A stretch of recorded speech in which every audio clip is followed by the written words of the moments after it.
সৃজনশীল চর্চায় যে তাগিদ অনুভব করি, এরকম একটি প্রতিপাদ্যে আমরা সবাই একসাথে হতে পেরেছি, বিষয়টি খুবই আনন্দের।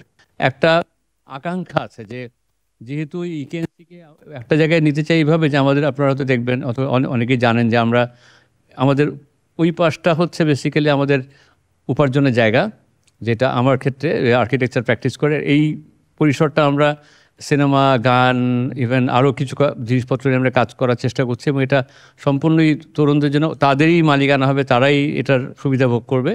তো আমি মনে করি যে আসলে এই শুরুটা হচ্ছে মোজাফফরের সাথে একদিন কথা বলতে বলতে হঠাৎ করে মনে হলো যে এই কন্টেন্টের এত নেগেটিভ অ্যাটিটিউড কেন, বা সব কিছু মিলে এত বেশি বিষাক্ত সব কিছু। তো ওই কারণে মনে হলো যে আমরা শুরুটা করি, গল্পটা মানে কী গল্প বলবো এটা দিয়ে শুরু হোক। এবং কামাল ভাই যেহেতু খুবই চমৎকার বলেন এবং খুঁচাও দেন খুব চমৎকার করে, সো আমার ধারণা যে আড্ডাটা ওনাকে কেন্দ্র করে জমবে এবং আমরা সবাই পার্টিসিপেট করি। কামাল ভাই আপনার মতো করে শুরু করেন। আপনি যে বিষয়টার কথা বলেছেন কি গল্প বলবো, সত্যি বলতে কি আমি কিছু ভেবে আসিনি। সেই ক্ষেত্রে বলতে পারি যে আমি যে কি বলবো তাই জানি না। হ্যাঁ, কি গল্প বলবো এই প্রশ্নের উত্তর নাই এই অর্থে একজন লেখকের জন্য, কারণ হচ্ছে যে সব গল্পই বলা যায়।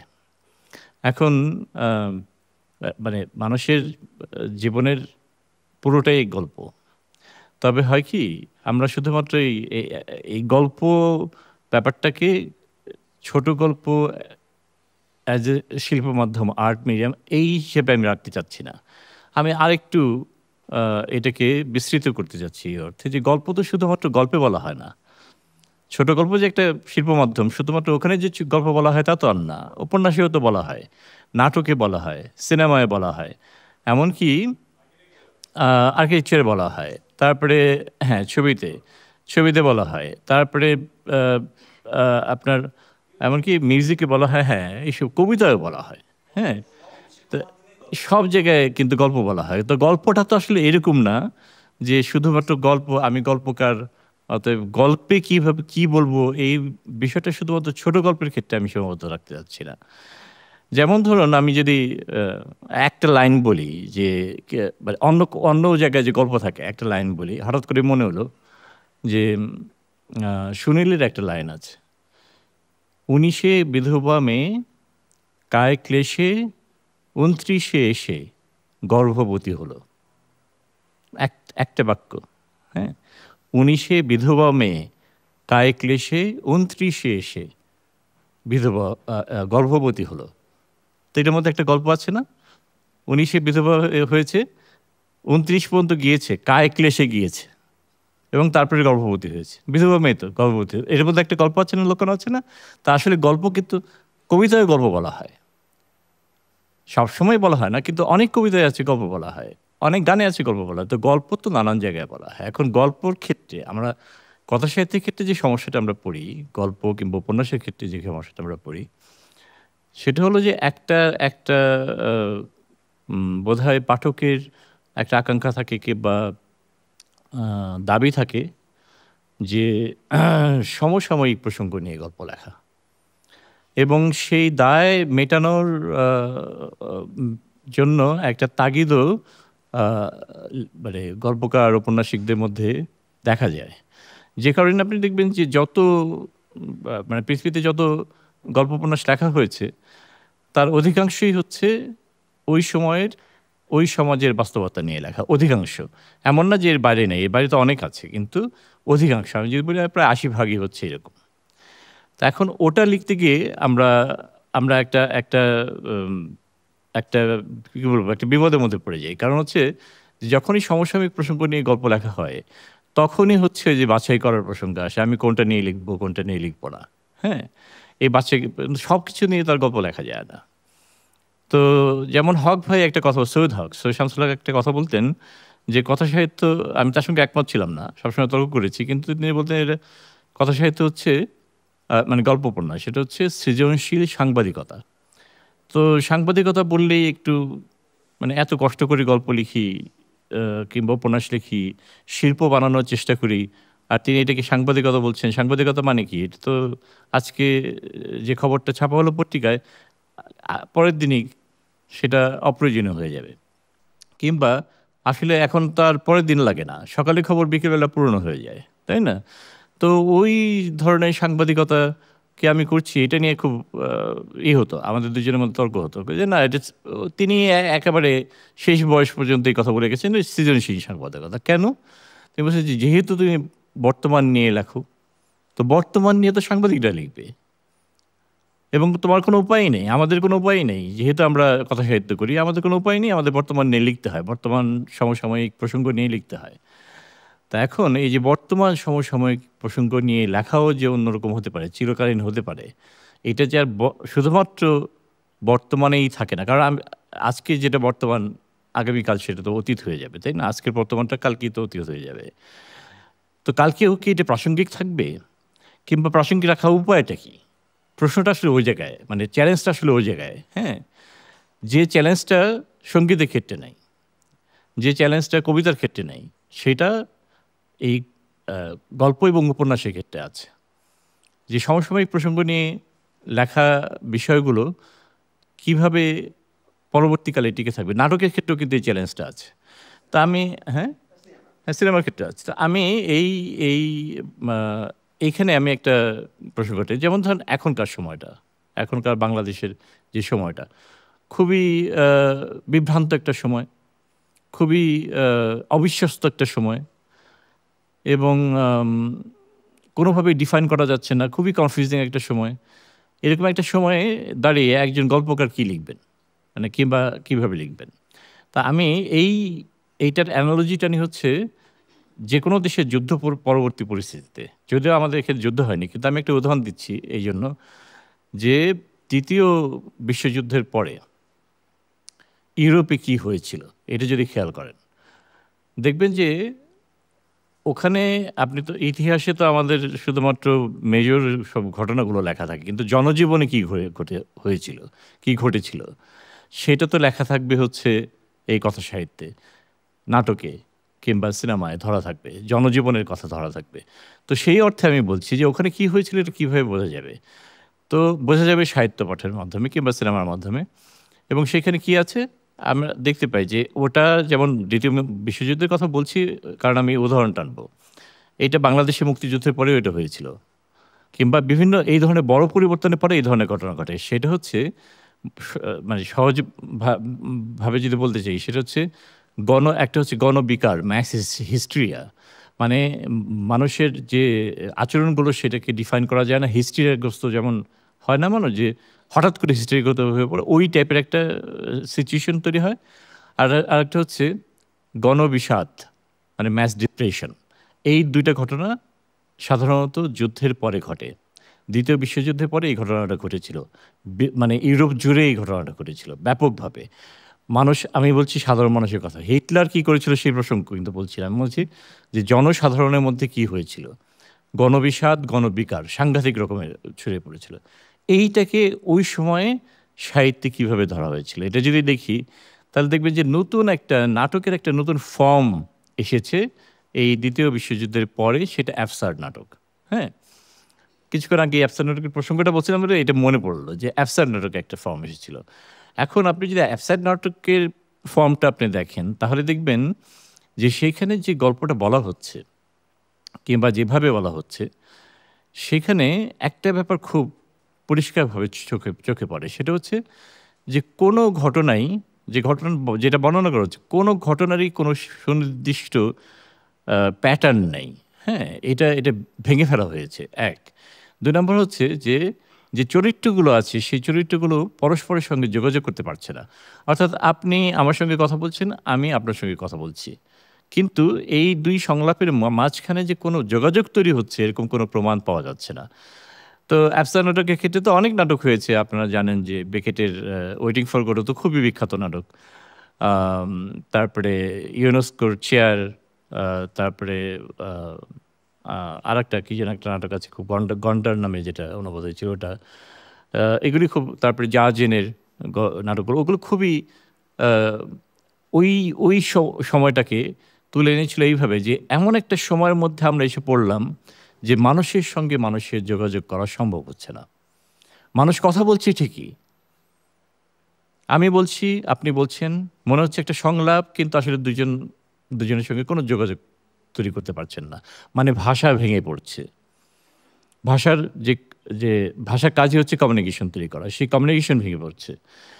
তো এইটার মাধ্যমে আসলে তারা কি বোঝাতে চেয়েছিলেন? বোঝাতে চেয়েছিলেন যে আমার মনে হয় যে ওখানে কোনো আশা নাই, কোনো আ আ ক কোনো কি বলবো? কোথাও কোনো আ সম্ভাবনা নাই, কোথাও কোনো যোগাযোগের কমিউনিকেশন টুলগুলো ভেঙে পড়েছে, এই সমস্ত কিছু। মানুষের সঙ্গে মানুষের সবকিছুর। তো প্রচণ্ড একটা নৈরাশ্যবাদী সময়। এই সময়টাকে তারা ধরলেন হচ্ছে অ্যাবসার্ড নাটকের মধ্যে। একটা নতুন ফর্ম তারা বের করলেন, হ্যাঁ? তো এটা বিভিন্ন সময় কিন্তু এই ধরনের ফর্ম চেঞ্জ হয়েছে যে আমরা এই সময়টাকে ধরবো কিভাবে? এই যে গণবিষাদকে কিভাবে ধরবো? আমরা গণবিকারকে কিভাবে ধরবো? এখন আপনি যদি এটার সঙ্গে মেলান, এখনকার সময় যারা মুক্তিযুদ্ধ আ আমরা দেখি না, আমাদের জেনারেশন কিছুটা মনে থাকতে পারে নিশ্চিতভাবে, আমরা আমাদের জেনারেশন দেখিনি। কিন্তু শুনেছি যে এই ঘটনাটা মুক্তিযুদ্ধের পরেও ঘটেছে। অর্থাৎ এই যে অস্থিরতা, আ যোগাযোগহীনতা এবং আ বিশ্বাসহীনতা যেটাকে বলে, কেউ কাউকে বিশ্বাস করতে পারছে না। হ্যাঁ? এখনো দেখবেন আপনি এই যে এই সময়টা, এটাও কিন্তু তাই। যে ওই যে একটু আগে আ মির্জা ভাই যেটা বললেন, কে এলে আবার কে আসবে না? হ্যাঁ, কার কথা শুনে কে আসবে না? এই ইকুয়েশনটা কি ১ বছর আগে ছিল? ছিল না কিন্তু। থাকলেও সেটা এত প্রকট মাত্রায় ছিল না।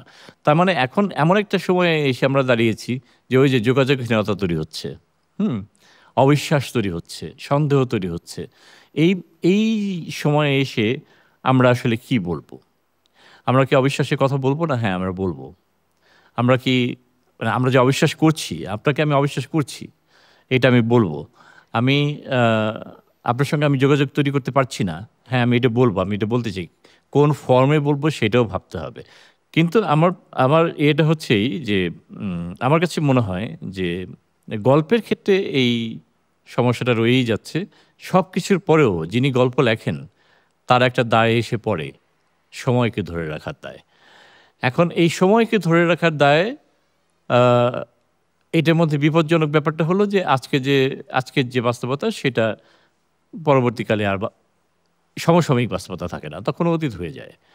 কিন্তু শিল্পী, যিনি শিল্পী হয়ে ওঠেন, যে লেখক শিল্পী হয়ে ওঠেন, সেই লেখক আ এমন কোনো একটা পদ্ধতি অবলম্বন করেন যে ওই গল্প, ওই উপন্যাস অনেক দিন পরে, অনেক বছর পরে, অনেক কাল পরেও সমসাময়িক মনে হয়। এখন কি কথা হচ্ছে, এটা স এ এ এটাকেই বলা হয় যে কালকে অতিক্রম করা, হ্যাঁ? কালোত্তীর্ণ আমরা যেটা বলি, ওইটা হচ্ছে কালকে অতিক্রম করা। এখন ওইটা কি মানে পুরো গল্পটাই কালোত্তীর্ণ হয়? তা কিন্তু হয় না। হয় হচ্ছে অংশত, হ্যাঁ? আমি যদি উদাহরণ দেই, তাহলে আ ধরুন আনা কারেনিনার কথা, হ্যাঁ? ওখানে আ সেদিন আমি মোজাফফরের সঙ্গেই গল্প প্রসঙ্গে বলেছি। আনা কারেনিনার কথা। সেটা তো লেখা হয়েছে কত বছর? ১৫০ বছর আগে, হ্যাঁ? তো এটা কি সমসাময়িক? তো ওই গ উপন্যাসটা পড়লে আপনি সেই সময়ের রাশিয়াকে চিনতে পারবেন, হ্যাঁ? এবং সেই সময় রাশিয়ার জনজীবন কেমন ছিল এটা দেখতে পাবেন। তো সেই অর্থে কথাসাহিত্যের একটা কাজ হচ্ছে যে স্মৃতিকে ধরে রাখে, জনজীবনের স্মৃতিকে সে ধরে রাখে। অতএব এটা একটা গুরুত্বপূর্ণ কাজ। কিন্তু ওইটা আমাদের কাছে সমসাময়িক মনে হচ্ছে কেন? কিংবা হচ্ছে কিনা? যদি না হতো তাহলে আমরা পড়তাম না তো। আমরা বুঝতে পারি যে এটা ওই সময়ের গল্প। কিন্তু পুরো গল্পটাই যে সমসাময়িক মনে হচ্ছে তা না। কিছু, কিছু অংশ সমসাময়িক মনে হচ্ছে। তো আমি ওই ছোট্ট একটা অংশ বলি যে ওই আন্না কারেনিনার উপন্যাসের একটা ক্যারেক্টার আছে যে খুব অনুতপ্ত। তার তার যে কৃতকর্ম সে সারা জীবন ধরে যা করেছে সেটা নিয়ে খুবই অনুতপ্ত। হুম? তো এবং এত অনুতপ্ত বলছি যে আমার কিছু ভালো লাগে না। আমার মনে খুব অশান্তি, খুবই অশান্তি। কারণ হচ্ছে যে আমি এত বেশি পাপ করেছি যে কোথাও আমি স্বস্তি খুঁজে পাই না। তো এটা তার বন্ধুর কাছে বলছেন। তো বন্ধু বলছে, "ক্ষমা চাও।" তো বলছে, "না, আমি এত পাপ করেছি যে আমি ক্ষমা চাইলেও ক্ষমা পাবো না।" তখন ওই যে বন্ধুর কাছে বলছে, সেই বন্ধু বলছে যে, "তাহলে ওইভাবে ক্ষমা চাও।" কিভাবে? তো বলছে যে, "এইভাবে ক্ষমা চাও, এটা বলো যে, আমার প্রাপ্যতার মাপে নয়, তোমার করুণার মাপে আমাকে ক্ষমা করো। তো এই যে ব্যাপারটা আপনি এইটা হচ্ছে সমসাময়িক। কারণ কি দেখেন, আমরা কিন্তু এই ক্রাইসিসে এখনও ভুগছি। অর্থাৎ আমরা যারা মনে করি, আমাদের মধ্যে যারা মনে করেন যে আমরা যথেষ্ট পাপ করে ফেলেছি, জীবনে যথেষ্ট ভুল হয়েছে, যথেষ্ট অপরাধ করেছি, হ্যাঁ, এবং আমাদের মধ্যে যারা মনে করেন যে আমাদের ক্ষমা চাওয়া দরকার, কিন্তু এত এত অন্যায়, এত অপরাধ, ক্ষমা মনে হয় পাওয়া যাবে না। এই যতগুলি শিল্প মাধ্যম আছে তার মধ্যে থিয়েটার হচ্ছে সবচেয়ে রিস্কি। রিস্কি কী অর্থে? এটা জীবন্ত। তা আমি মনে হয় যে এখন আমরা আড্ডায় চলে যাই, অনেকক্ষণ কথা বলেছি, তা আড্ডায় চলে যাই, আমরা সবাই মিলে একটু আলাপ আলোচনা করি, সেটা ভালো হবে। ভাই কথা শুনতে শুনতে আমার মনে হলো যে 3টা বিষয় নিয়ে আমার আর্গুমেন্ট আছে। একটা আর্গুমেন্ট হচ্ছে যে স্টেজে যেটা দেখি আমরা সেইটাই আসলে সবচেয়ে পাওয়ারফুল ইমেজ কিনা, এটা নিয়ে আমার একটা ডিজের এগ্রিমেন্ট আছে। কারণ এটা নিয়ে জাহিন বলতেছিল, সেটা হচ্ছে যে থিয়েটার হচ্ছে একমাত্র মিডিয়াম যেটা আসলে দর্শক ছাড়া এটা আসলে কমপ্লিট হয় না। বাকি যে কোনো কিছু আপনি আসলে সিনেমা বা অন্য অনেক কিছুই আসলে কমপ্লিট হয়, কিন্তু থিয়েটার তো আসলে if there is no audience এটা আসলে হবে না। সো এটা একটা এটা আমি আপনার কাছ থেকে একটা ব্যাখ্যা চাই। হ্যাঁ, মানে উচিত গল্প বলার ক্ষেত্রে আমি সবসময় মনে করি যে উচিত এবং অনুচিতের কোনো ফ্যাক্টর নাই। যে গল্প যেটা বলার সেটা তো সবাই বলবেই এবং বলা উচিত। কারণ আমার ব্যক্তিগতভাবে আমি সবসময় মনে করেছি, যেটা আমরা তো একটা সময়ের মধ্যে বেড়ে উঠেছি, যে জেনারেশন, হয়তো কামাল ভাইদেরও তাই, যে আমরা আমাদের সমাজে সব গল্প বলতে পারি না। ফিল্মের ক্ষেত্রে আরও বেশি, কারণ ফিল্ম বেশি বা অনেক মানুষকে কমিউনিকেট করে, এবং আমাদের যে অনুভূতিপ্রবণ জাতি আমরা, সেই অনুভূতিটাকে ফিল্ম যেহেতু ম্যাস পিপুলের কাছে যায়, ফলে তাদের অনেক সমস্যা তৈরি হয়। টেক্সটের ক্ষেত্রে একটু কম হয়, বা অনেক ক্ষেত্রেই কম হবে। যদি আমরা আরও বেশি কম পঠিত লেখক হই তাহলে সমস্যা আরও কম, একটু বেশি পঠিত হলে আরও বেশি সমস্যা। কিন্তু আমার ক্ষেত্রে কখনোই আমি সমস্যা অনুভব করিনি যে আমি কি বলবো বা বলবো না। এই ক্ষেত্রে কেন হয়নি? প্রথমত হচ্ছে আমি সব কিছু বলতে চাই, সব কিছু মানে সব কিছু যেটা আমার কাছে আমি বলতে চাই। হয়তো আমি কত বলবো না বলবো সেটা তো আমার পার্সোনাল চয়েস, কিন্তু আমার কাছে সবসময় মনে হয়েছে যেটা বাংলাদেশের ফিকশন বলতে আমি বোথ ভার্সনই বলছি, সেটা থিয়েটার হোক, ফিল্ম হোক, অথবা টেক্সট হোক। আমাদের ক্ষেত্রে সমস্যা হলো যে আমরা গল্পটা বলতে চাই খুব ট্র্যাডিশনাল ওয়েতে। ট্র্যাডিশনাল মানে আমাদের যে বয়ান রীতি, দেখবে লিনিয়ার ফিল্মের ক্ষেত্রে বা সাহিত্যের ক্ষেত্রে যেটা আমাদের তারাশঙ্কর, মানি, বিভূতি আমরা বুঝতে পারছি যে এই ধরনের বয়ান রীতিটা আছে, ওইটা দিয়ে আসলে সব গল্প বলা যায় না।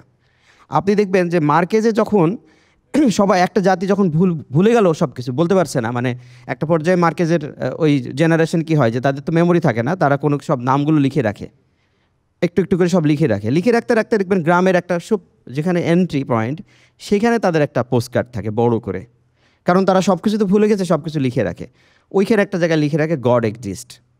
গড কিন্তু ওদের আর কালেকটিভ কনসিয়াসনেস নাই। তা আমি বলছি এই কথাগুলো তো আপনি সরাসরি বলতে পারবেন না, গড ম্যাটার করে না করে। আপনি যদি খুব ভালোভাবে ডায়লগ দিয়ে বোঝাতে চান, আমরা যেভাবে বলি, তাহলে হবে না। কিন্তু তো আমাদের ফিকশনে যেটা মূল ক্রাইসিসটা মনে হয়েছে আমার কাছে সবসময়, সেটা আবারও বলছি, ফিল্ম যেহেতু আমি দেখি, ফিল্মের সঙ্গে আমি বেশি রিলেট করার চেষ্টা করি, যে আমরা গল্পগুলো এত পরোক্ষভাবে বলতে চাই, প্রত্যক্ষভাবে বলতে চাই, এবং আমরা একরৈখিক করে বলতে চাই। গল্পের তো অনেকগুলো ডাইমেনশন তৈরি হবে যখন আমরা অন্যভাবে বলবো, নানানভাবে বলবো। এই ক্ষেত্রে এই সংকটটা যেটা হয়, এটা কামাল ভাইদের জেনারেশনেও আমাদের ক্ষেত্রে খুব একটা পথ খুলে দেয়নি। কামাল ভাইদের জেনারেশনও আমি বলবো যে ওই আগের জেনারেশনে একটা এক্সটেনশনে, সে হয়তো ভাষার ক্ষেত্রে পরিবর্তন হয়েছে, কিন্তু গল্প সিলেকশনের ক্ষেত্রে যে আমাদের প্রত্যেকটা সময় একটা অ্যাবসার্ডিটির কথা বললেন কামাল ভাইরা, যে অ্যাবসার্ডিটি তো সাংঘাতিকভাবে প্রত্যেকটা সময় থাকে। গল্প তো নানান রকম অ্যাবসার্ডিটি থাকে, যে আপনার একটা গ্রামের একটা মাঠের মধ্য থেকে একজন কৃষককে তুলে নিয়ে আসা হয়েছে, নিরক্ষর, আর স্বাক্ষরও জানে না, তাকে তুলে নেওয়া হয়েছে 4,000 কোটি টাকা সে ঋণ খেলাপি সোনালী ব্যাংকের, এবং তাকে ধরুন জামিনও দেওয়া হয়নি। তো সেই ঘটনাটা এই সমাজে ঘটছে, ওই লোকটার গল্পটা কে লিখবে? মানে আমি তো দেখি না আমাদের এই যে অ্যাবসার্ডিটি, আমাদের প্রত্যেকটা সময়ের মধ্যে যে অ্যাবসার্ডিটির মধ্যে আমরা বাস করি, আমাদের পুরো সোসাইটির মধ্যে, এবং এর মধ্যে যে ব্যক্তিগত সাফারিংস এক একটা মানুষের, এই গল্পগুলো না আমরা সবসময় খুঁজি কোন গল্প, একটা বিরাট গল্প যেটার মানে গল্পের ভ্যালু বেশি, যে গল্পগুলোকে বলা যাবে নানান জায়গায়, মানে যেটা অনেকটা ওই মজলিসি ঢঙে বলা যায়, খুব ভারী গল্প, মানে এরকম মনে হয়। ছোট ছোট গল্প, জীবনের ছোট্ট ছোট অনুভূতি, সেই গল্পগুলোর কথা বলছি। যেমন আমরা একটা সিনেমা দেখি, যখন আমি দেখি সিনেমাতে একটা গল্পই বলে যাচ্ছে। আমরা অপিয়াপা লাস্টে একটা সিনেমা দেখলাম না, দেয়ালের দেশ মনে করেন, আমি বলি যে ওই সিনেমাটা আমরা একটা গল্প দেখে যাচ্ছি, কিন্তু একটা সিনেমায় তো 50টা চরিত্র আছে বা 20টা চরিত্র আছে, কেন ছোট গল্প আসছে না? একটা ছোট্ট ইভেন্টও একটা গল্প, একটা ছোট্ট মোমেন্ট তৈরি হচ্ছে না কেন, যে গল্প হয়তো মূল গল্পের সাথে সম্পর্ক নাই? মানে আমি বলছি যে আমাদের গল্পগুলো কেন এইরকম হয়ে যাচ্ছে, খুব মোটা দাগের গল্প হয়ে যাচ্ছে, খুব ছোট ছোট অনুভূতিগুলো এবং সাবটেক্সটগুলো দেখবেন আমাদের সাংঘাতিকভাবে সাহিত্যে এবং ফিল্মে তো খুবই মিসিং থাকে। আমি যেটা বলি যে একটা বড় সিনেমার ব্যাপার যেটা থাকে, যে সিনেমাতে আমরা সবসময় খুঁজি খুব জমজমাট গল্প, কিন্তু ছোট্ট ছোট্ট অনুভূতিগুলো তো একটা সিনেমায় গল্প হতে পারে। যে আমি সেদিন ভাবছিলাম যে এই যে সময়ের গল্প নিয়ে, যে আমাদের সরকারি চাকরিতে এই যেটা যদি কার্যকর হয়, যে আমরা কোনো কথা বলতে পারবো না, চাকরি চলে যাবে, কোনো রকম ধরেন আমার তদন্ত হবে না, এই রকম তো একটা আইন তৈরি হচ্ছে। তো এক ভদ্রলোক সকালে উঠে ধরুন সে খুব মানে ঘামছে স্বপ্ন দেখে, তো সে অসহায়ত্ব বোধ করছে, কারণ সেটা এমন একটা স্বপ্ন দেখছে যে স্বপ্নটা সে ভীতি মানে ভয়ের মধ্যে পড়ে গেছে, আমার কালকে চাকরি থাকবে না, এই স্বপ্নটা আমি কেন দেখলাম, কেন ভয় পাচ্ছে? কারণ ওই লোক ভয় পাচ্ছে যে স্বপ্নের মধ্যে সেন্সরশিপ আছে, স্বপ্ন নিশ্চয়ই একটা এক ধরনের আড়ি পাতার ব্যাপার আছে। সে তার ওয়াইফকে শেয়ার করতে পারছে না, ওয়াইফকে বলছে যদি আমি বলি আর কেউ সামহাও জেনে যায়, দেয়ালেও কান আছে, আমি নেটওয়ার্কের মধ্যে আছি, আমাকে সে বলে রাউটার বন্ধ করো, মোবাইল বন্ধ করো, সব কিছু বন্ধ করে, তাও সে বলার সাহস পাচ্ছে না। তো সেই ব্যক্তিটাই দুশ্চিন্তার মধ্যে সে তখন একজন আমলা বন্ধুর সহযোগিতা নিচ্ছে, যে বন্ধু তাকে হেল্প করতে পারে, যে এই তথ্যটা দিয়ে যে গভর্নমেন্টের এরকম কোনো ডিভাইস আছে কিনা যে মানে স্বপ্ন মানুষকে রিড করতে পারে। আমরা তো জানি অন্য সব কিছু রিড করতে পারে। এবং ওই বন্ধু এসে বলছে যে আমরা তো সব পারি। ওই বন্ধু তাকে ভয় পায়, মানে সে জানে না আসলে ইন্টেনশন কি। একটা মোমেন্টে এই লোকটা নিজের মধ্যে নিজে গুমরাতে রাতে স্ট্রোক করে মারা যাচ্ছে লোকটা, কারণ সে বুঝতে পারছে আমি স্বপ্নটা দেখছি ভয়ঙ্কর স্বপ্ন।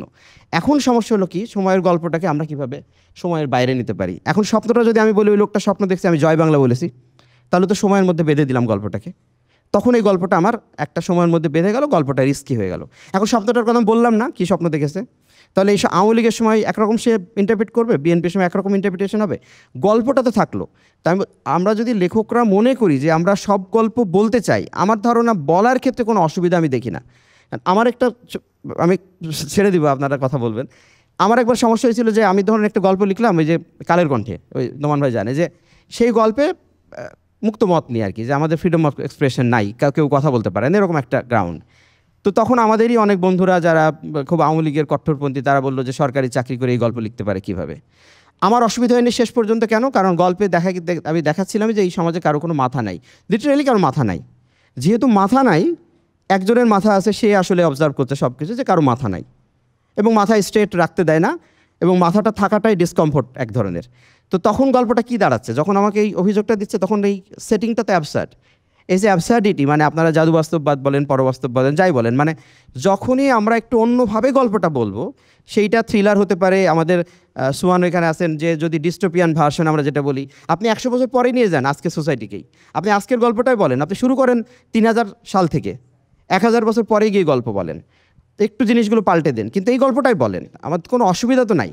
তো আমার কাছে মনে হয় যে আমাদের শুধু এখন যেটা দরকার, আসলে আমরা সময়ের গল্প, কামাল বলেন 80% বলে, আমি মনে করি না। আমরা সময়ের গল্প যেটা বলি ওটা খুবই আড়াল করে বলি, ওটা সময়ের গল্প না। অন্তত আমি আমাদের ফিকশনে আমাদের সময়ের গল্প পাইনি। আপনি বলেন এরশাদের আমলের খুব ওই সময়কার ট্রমাটাইজড, ওই যে বললাম যে অ্যাবসার্ডিটি, আপনি কোন গল্পে আমি এরশাদের সময়ের ওই সাফোকেশন আমি পাইছি? আওয়ামী লীগের 15 বছরে আপনারা বলবেন অনেক কিছু ঘটেছে, আপনার কোন সাহিত্যে দেখাতে পারবে যে আওয়ামী লীগের সময়ের আসলে কী হয়েছে, আমাদের মেন্টাল ট্রমা কিছু হয়েছে কি না? পাবেন না। কিন্তু তার মানে আমরা 80% গল্প লিখে আসলে কী যে লিখি সময়ের গল্প, এটা খুব মানে কোশ্চেনেবল। যে আমরা লিখি বটে, আমরা তো আর নিশ্চয়ই সে সম্রাট আকবরের কামলের গল্প লিখি না। তার মানে আমরা সময়টাকে আসলে আমাদের মতো করে, আমার মনে হয় যে সাইকোলজিক্যালি যে জায়গাটায় আমরা এখনও সোসাইটিকে একটা বৃহত্তর পার্ট হিসেবে ভাবি, এখনও আমরা বলার সময় কামুর উদাহরণ দিই, কিন্তু আমরা যে ব্যক্তিগতভাবে প্রতি মুহূর্তে যে অসুস্থ হয়ে যাচ্ছি প্রত্যেকটা মানুষ, আমাদের যে সাইকোলজিক্যাল ট্রমা, সেই ট্রমাটাকে আমাদের ফিল্ম বলি, আমাদের সাহিত্য বলি, সেই জায়গাটা আমার মনে হয় রিস্ক করতে পারছে না। কারণ এখন আমার বৃহত্তর সোসাইটির গল্প বলার থেকে আমার কাছে মোস্ট ইম্পর্টেন্ট হচ্ছে ব্যক্তির গল্প বলা। যে সমকাল কিংবা সমসাময়িক সময়, এটা মানে তো শুধুমাত্র রাজনৈতিক না, মানে ব্যাপারটা এইভাবে হতে পারে। ধরেন না, আমি শুধু এইটুকু বলি যে ধরেন বাজারে গেলাম, বাজারের দামের যে অবস্থা এবং আমার যে আয়, তাতে কুলিয়ে উঠতে পারছি না। এখানে ধরেন এই স্টেটমেন্টটা আমি কোনোভাবে গল্পে আনলাম, হ্যাঁ। এই স্টেটমেন্টটা না, মানে এই ব্যাপারটা আমি বললাম, কিন্তু কোথাও কোনো রাজনীতি নাই এখানে, শেখ হাসিনা নাই, খালেদা জিয়া নাই, বিএনপি নাই, আওয়ামী লীগ নাই, ইউনূস নাই, কেউ নাই, তাতে কি সেটা গল্প হবে না? না, সেটা কি সময়কে ধরা হবে না? আমি মনে করি এটা কিন্তু আপনার পার্সোনাল স্ট্যান্ড পয়েন্ট। আমি প্রসঙ্গটি এখানে আমার যেটা মানে প্রথমে এই বিষয় নির্বাচনের যে বিষয়টা ছিল যে কারেজ, মানে একটা সৃজনশীল পেশাজীবীর একটা সাহস থাকা দরকার। আমরা স্বাধীন চলচ্চিত্রের কথা বলি, স্বাধীন শিল্প চর্চার কথা বলি, এটার উপায়টা কি? এটার উপায়টা আমি মনে করি যে কনটেক্সচুয়াল যে আমরা কথাটা বলি, হ্যাঁ, এবং কনসিডারেশনের কথা যে বলি, বিবেচনাবোধ, এবং আমরা কোনো না কোনো বলছি জীবনযুদ্ধের হাতিয়ার, বলছি অনেক কিছু, কিন্তু সামহাও পাশ কাটিয়ে যাচ্ছি, এবং দেখা যাচ্ছে বিগত বেশ কিছু বছরে এরাও কিন্তু প্রচণ্ড লালসার কারণে, নানা কারণে সুবিধাভোগী হয়ে গেছে। তো আমরা বলছি যে পাঠক নাই, আমরা বলছি দর্শক নাই, আমরা বলছি ইভেন আর্কিটেকচারের যারা আর্কিটেক্ট প্র্যাকটিস করে তাদের মধ্যেও একটা ওই অ্যাডভান্টেজ একটা টেন্ডেন্সি দেখা যাচ্ছে। তারা যদি এরকম অ্যাডভান্টেজ নেওয়ার চেষ্টা শুরু করে তাহলে তো আসলে কোনো কাজই ঠিকমতো হবে না আসলে। তো এইখানে ব্যাপারটা এরকম, আমরা মানে আলোচনাটা শুরু করতে এইভাবে, নানান রকম অভিজ্ঞতা হয়তো হবে, নানান কথাও হবে, কিন্তু একটা তো জায়গাতে এসে আমি মনে করি যে চিন্তার যদি একটা মানে আমরা আলো দেখতে পাই, সেখানে আমি মনে করি পরবর্তী প্রজন্মের ওদের একটা কোশ্চেন হয়তো তৈরি হবে। সেটাই উদ্দেশ্য, অন্য কিছু না। যে আমরা দেখেছি যে দীর্ঘদিন অনেকে এরকম বলছেন যে এটা তো লিখতে পারি না, তারপরে দেখা গেছে যে যদিও লিখে ফেললেন এটা কেউ ছাপছে না। হ্যাঁ, এই প্রবলেমটা হয়েছে। এবং একই গল্প, মানে এটা অনেকের ক্ষেত্রেই হয়তো হয়েছে, আমার ক্ষেত্রেও হয়েছে যে একটা পত্রিকা গল্প চাইলেন, আমি গল্প দিলাম, সঠিক কারণটা বললেন না, কিন্তু ওই গল্পটা ছাপতে পারছেন না। আরেক পত্রিকা দেওয়া হলো, তারা আবার 2টো লাইন বাদ দিয়ে গল্পটা ছাপলেন। তো এই 2টো লাইন এমন কিছুই না, হ্যাঁ, এমন কিছুই না, হয়তো একটা দেখা যাচ্ছে একটা সিকোয়েন্স যে একজন ভোট দিতে গেছে, গিয়ে দেখে তার ভোট দেওয়া হয়ে গেছে, এরকম 2টো লাইন গল্পে নেই। তো এরকম সিম্পল ব্যাপারও আমরা ছাপতে ভয় পেতাম, বলতে ভয় পেতাম, এবং এটা কন্টিনিউ করবে, এটা যে কখনো থাকবে না এরকম না। এর মধ্যেই গল্পকারদের কাজ করতে হবে বা ফিল্ম মেকারদের কাজ করতে হবে। এরকম কখনোই হবে না যে আপনি যা খুশি, ওরকম ইউটোপিয়া এটা আমরা যদি চিন্তা করি যে সব কিছু যা লিখবেন তাই ছাপা হচ্ছে, এবং যা লিখছেন খুব স্বস্তি নিয়ে লিখছেন, এরকমটা কখনোই হবে না। যেটা মানে সেই 1900-এর পরপর যে সিচুয়েশনটা ছিল, বা বিশ্বযুদ্ধের ঠিক পরপর, আমরা যদি বলি যে 1984-ই তো মনে হয় 4 জন প্রকাশক ঘুরে তারপর প্রকাশিত হয়েছিল। তো বিষয়গুলো তো সহজ থাকে না কখনোই, এবং এটা মেনে নিয়েই লিখতে হবে। এটা যদি কেউ মনে করে যে আমি সেলফ সেন্সরশিপ করে এটা লিখবো না, কেন লিখছি না? কারণ আমি গল্পটা ছাপতে পারবো না, বা দেখাতে পারবো না, পাঠক পাবো না, দর্শক পাবো না, এটা আসলে একদম ভুল। কারণ একজন গল্পকার কিন্তু ওই দায়িত্বটাই নিয়েছেন, যেটা সবাই দেখছে, পাশ কাটিয়ে চলে যাচ্ছে, কিন্তু উনি ওটাকে কথার মধ্যে দিয়ে তুলে ধরবেন, বা ফিল্ম মেকার উনি ছবির মাধ্যমে ওই জিনিসটাকে কাহিনীর মাধ্যমে তুলে ধরবেন। তো সেই দায়িত্বটা নিয়েছেন তো এই জন্যই, যেটা অন্য কেউ কারো চোখে পড়ছে না বা সমাধানটা সম্পর্কে কোনো ইঙ্গিত পাচ্ছেন না, তখন আপনি সেই ইঙ্গিতটা দেওয়ার একটা দায়িত্ব নিলেন। তাহলে এখানে আর কেন সেলফ সেন্সরশিপ? কিন্তু আমাদের আসলে দীর্ঘদিনের একটা কি বলবো, অভ্যাসে পরিণত হয়েছে। অনেকে এটাকে হয়তো খুব সচেতনভাবেও করেন না, অনেক সময় একটা সেন্সরশিপ করতেই থাকি, আমরা করতেই থাকি। এবং সেটা যে শুধু রাজনৈতিক কারণেই তাও নয়, যে এটা লিখলে আমাকে কে কি ভাববে আমার সম্পর্কে, বা এমন একটা চরিত্র, যেমন কিছুদিন আগে আমরা দেখেছি যে ইউটিউবে একটা নাটক নিয়ে কতটা আলোচনা হলো, যে একটা ট্রান্সজেন্ডার, মেবি ট্রান্সজেন্ডারও না, শুধুমাত্র সাইকোলজিক্যালি তিনি ভাবেন যে তিনি ট্রান্সজেন্ডার, এরকম একটা ইস্যু কেন এনেছেন? শেষ পর্যন্ত সেই অভিনেতা পর্যন্ত সর্বসমক্ষে এসে বললেন যে তিনি ওই চরিত্রটা করার জন্য দুঃখ প্রকাশ করছেন। তো এই পর্যায়ে নিয়ে যাচ্ছে একটা মানে দর্শকের কিংবা পাঠকের বা শ্রোতার একটা চাপ, এই পর্যায়ে নিয়ে যাচ্ছে মানুষকে, মানে যারা সৃষ্টি করছেন, সৃষ্টিশীল মানুষদের, যে তারা শেষ পর্যন্ত গিয়ে ক্ষমা প্রার্থনা করতে হচ্ছে। তো এই বিষয়গুলো থেকে কি আমরা আসলে তাহলে সরে আসব? আমরা কি তাহলে যেই গল্পটা বলার দরকার সেটা কি তাহলে বলবো না? এই সিদ্ধান্তটা যদি নিয়ে ফেলি তাহলে আমার মনে হয় আর গল্প রচনা না করলেই ভালো, এখান থেকে ইস্তফা দিয়ে সরে গেলেই বেটার। আর যদি লিখতে থাকি তাহলে যেটা বলতে চাই সেটাই লেখা উচিত, সেটার প্রতিক্রিয়া যেটাই হোক। এবং এটা হয়েছে, এটা হয়ে আসছে। আর ব্যাপার হলো যে একটা সময় গল্প এরকম ছিল, আস্তে আস্তে তো সাহিত্য বলুন, চলচ্চিত্র বলুন, সবই তো মানুষের মানসিক চাহিদার সাথে সাথে তো কিছুটা হলেও পরিবর্তন হয়। যদিও আমরা এটা ভাবি না লেখার সময় যে পাঠক এটাকে কিভাবে চান, কিভাবে পড়তে চাচ্ছেন, কি পড়তে চাচ্ছেন, সেটা ভেবে কিন্তু কেউ লিখি না। যার যেভাবে ইচ্ছা হয় লিখতে, যার যেভাবে ফিল্ম বানাতে ইচ্ছা হয়, আমার ধারণা উনি ওভাবেই বানান। কিন্তু একটা জিনিস হয় যে ট্রেন্ড থাকে, একরকম গল্পের একটা ট্রেন্ড ছিল যে চরিত্ররা কোথায় অবস্থান করছে, তাদের রাজনৈতিক আদর্শ কি, তারা কি করেন বা পেশা কি, বা তাদের সময়টা কি, কোন সময়কালে তারা বিচরণ করছেন, এটা না বলেই গল্পটা বলা হয়ে যেত।